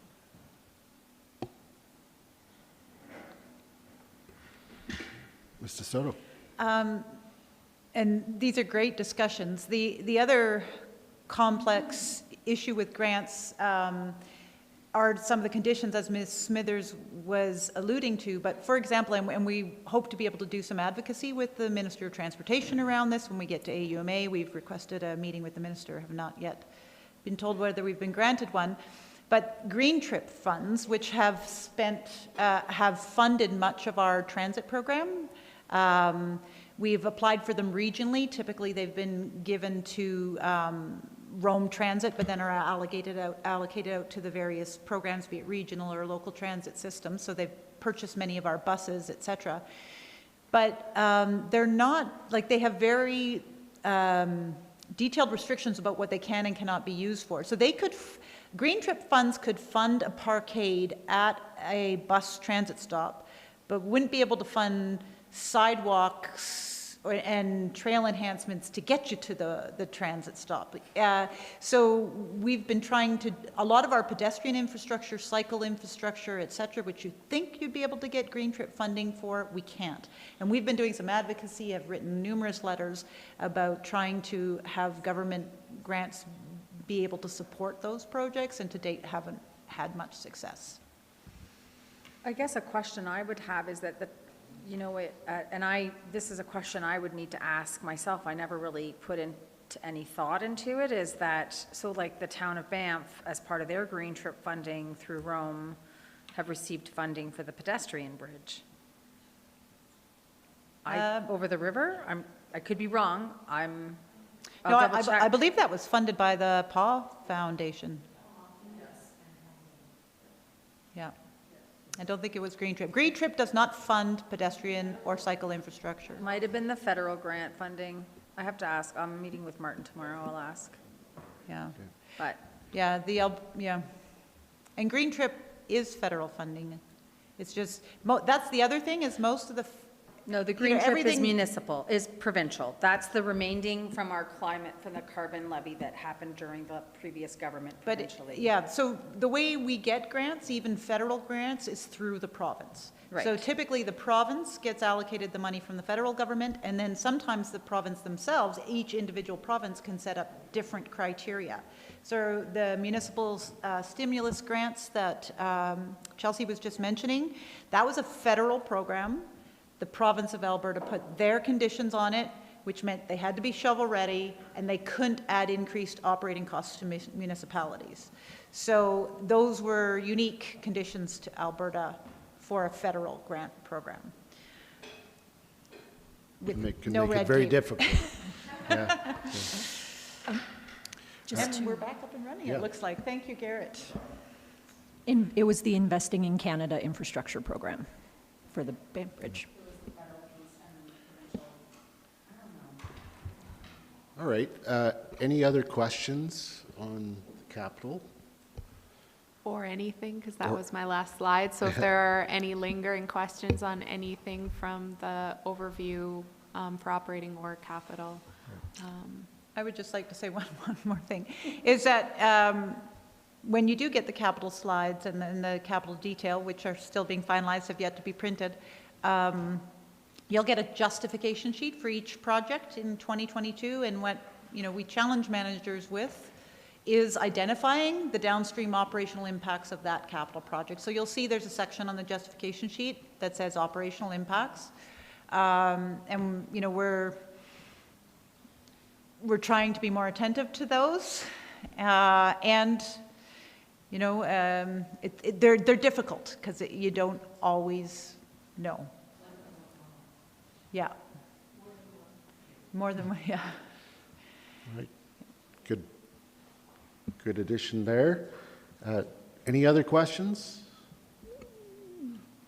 Yes, Councillor Faubert. Are we going to do a day with affiliates during?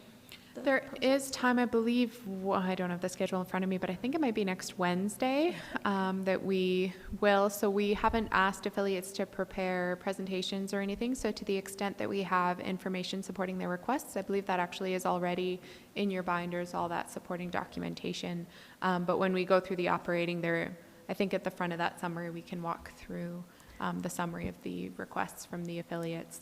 And have some conversations around that. And that would, I think, naturally fit best with the operating that we'll be covering Tuesday, Wednesday next week, likely at the end of Wednesday.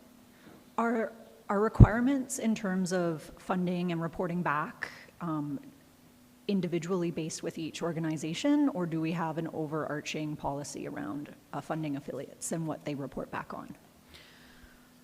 In terms of reporting, I'm not too sure, but what we ask for is that they basically provide the justification for their request, which is what you see. We do also ask, I believe, for audited or statements, so they need to provide those as well.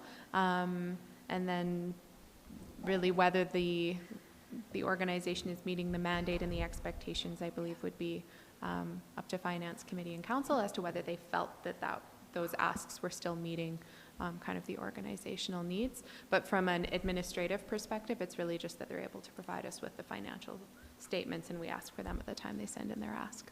Awesome. And would we consider our funding in the future for TCK under affiliates?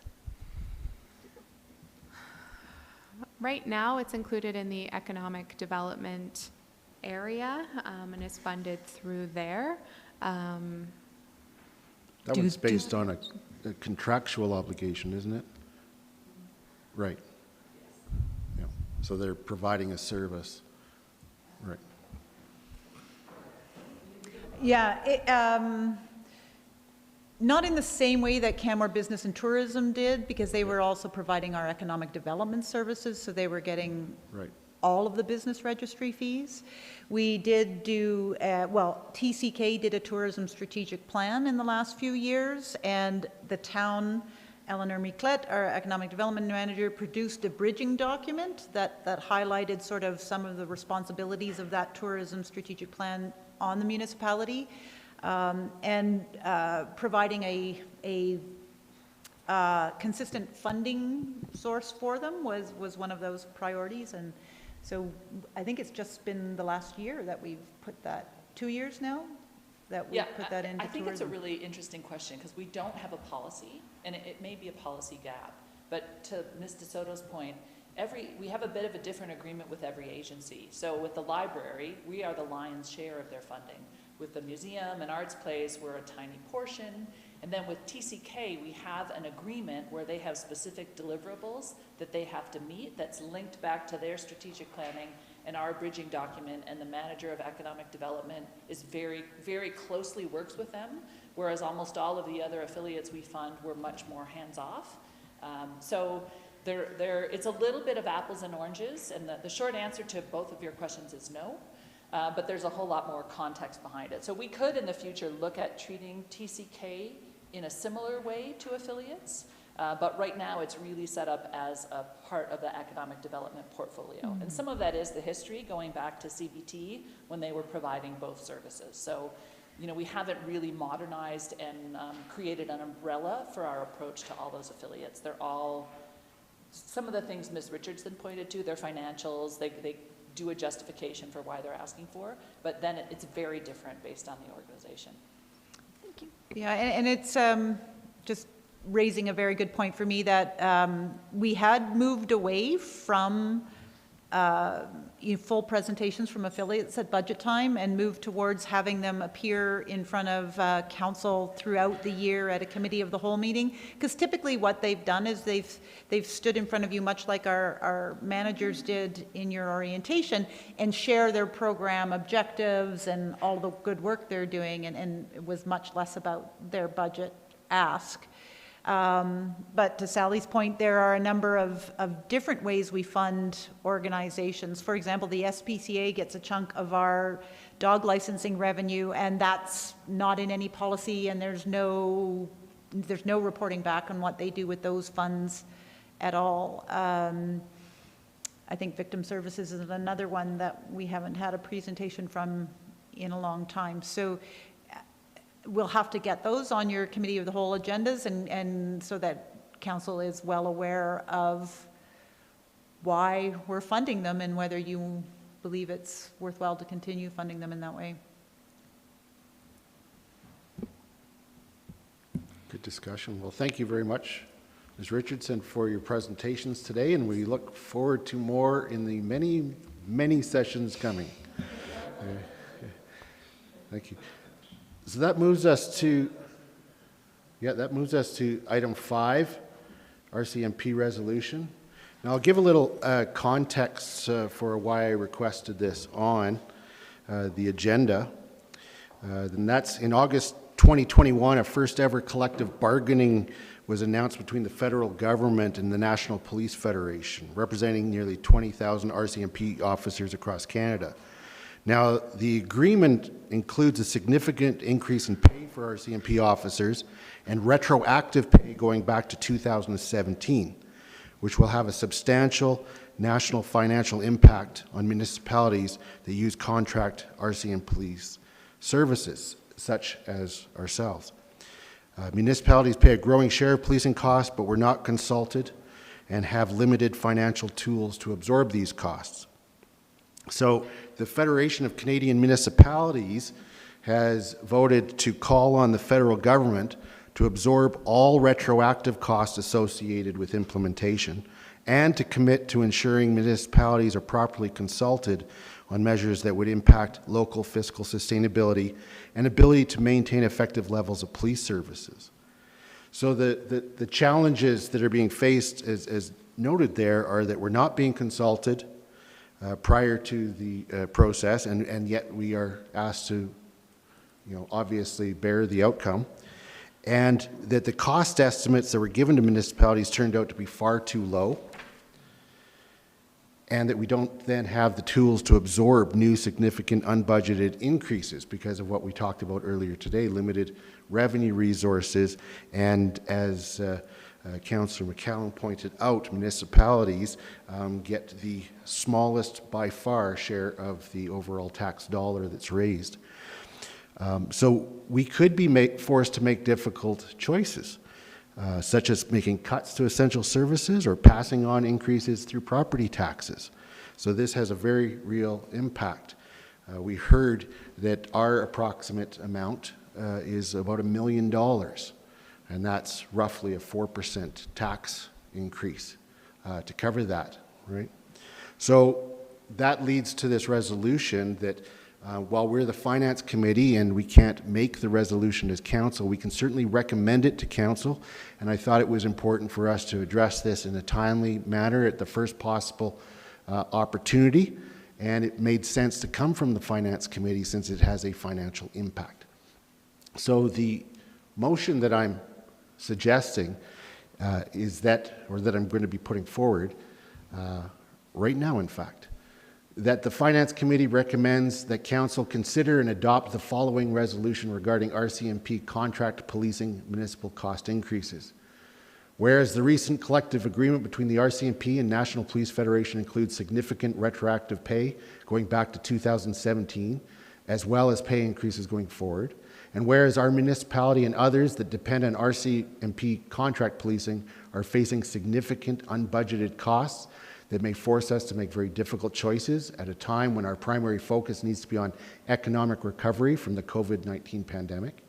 And whereas municipalities were not consulted at any stage of the negotiations process, despite the outcome of these negotiations having direct and significant impact on municipal operations, and whereas RCMP cost increases will disproportionately impact rural communities, and whereas municipalities are eager to work closely with other orders of government and the RCMP on contract policing issues to ensure the financial sustainability of contract policing and to maintain the service levels necessary for community safety, therefore be it resolved that the Town of Canmore Council joins the Federation of Canadian Municipalities in calling on the federal government to absorb all retroactive costs associated with the implementation of the new RCMP labor relations regime, and be it further resolved that the federal government should commit to ensuring municipalities are properly consulted prior to implementation of measures that impact local fiscal sustainability and the ability to maintain effective levels of police services in communities. And that's a mouthful. It is what was recommended by FCM, and I'm hoping that there's going to be several municipalities all across the country doing likewise. So with that, the motion's on the floor, and I've already provided the context and the reason why I'm making the motion. I'll open it up to any discussions or comment.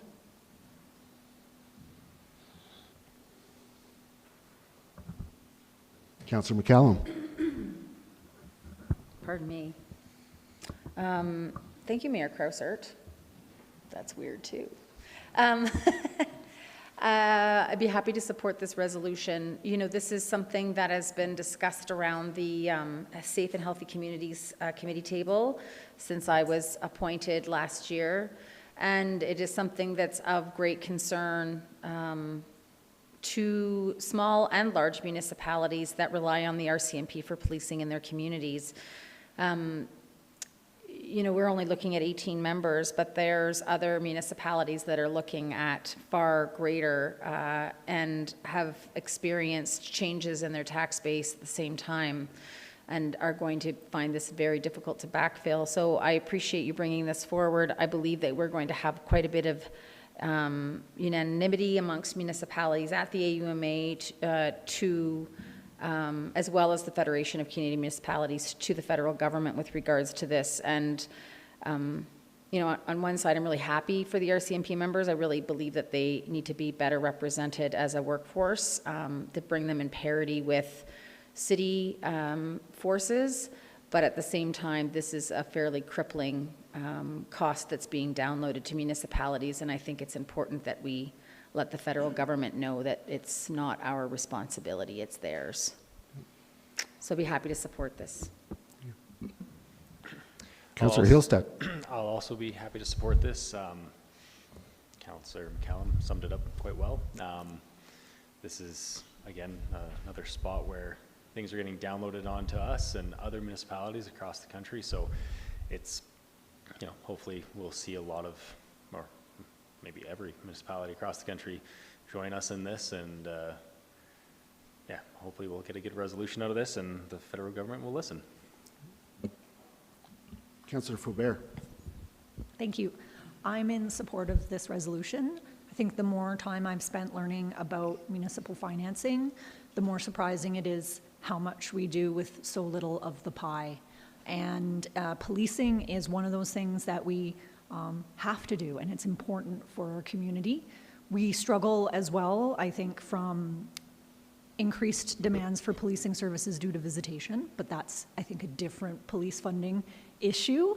What concerns me most about this process is that we were given estimates to plan for, and those were woefully inadequate. So, you know, in terms of fiscal sustainability, even at that mark, it could have been done better. So this will affect every municipality that uses the RCMP. So I think it's behooves, one of my favorite words that council says, the federal government to step up and help municipalities.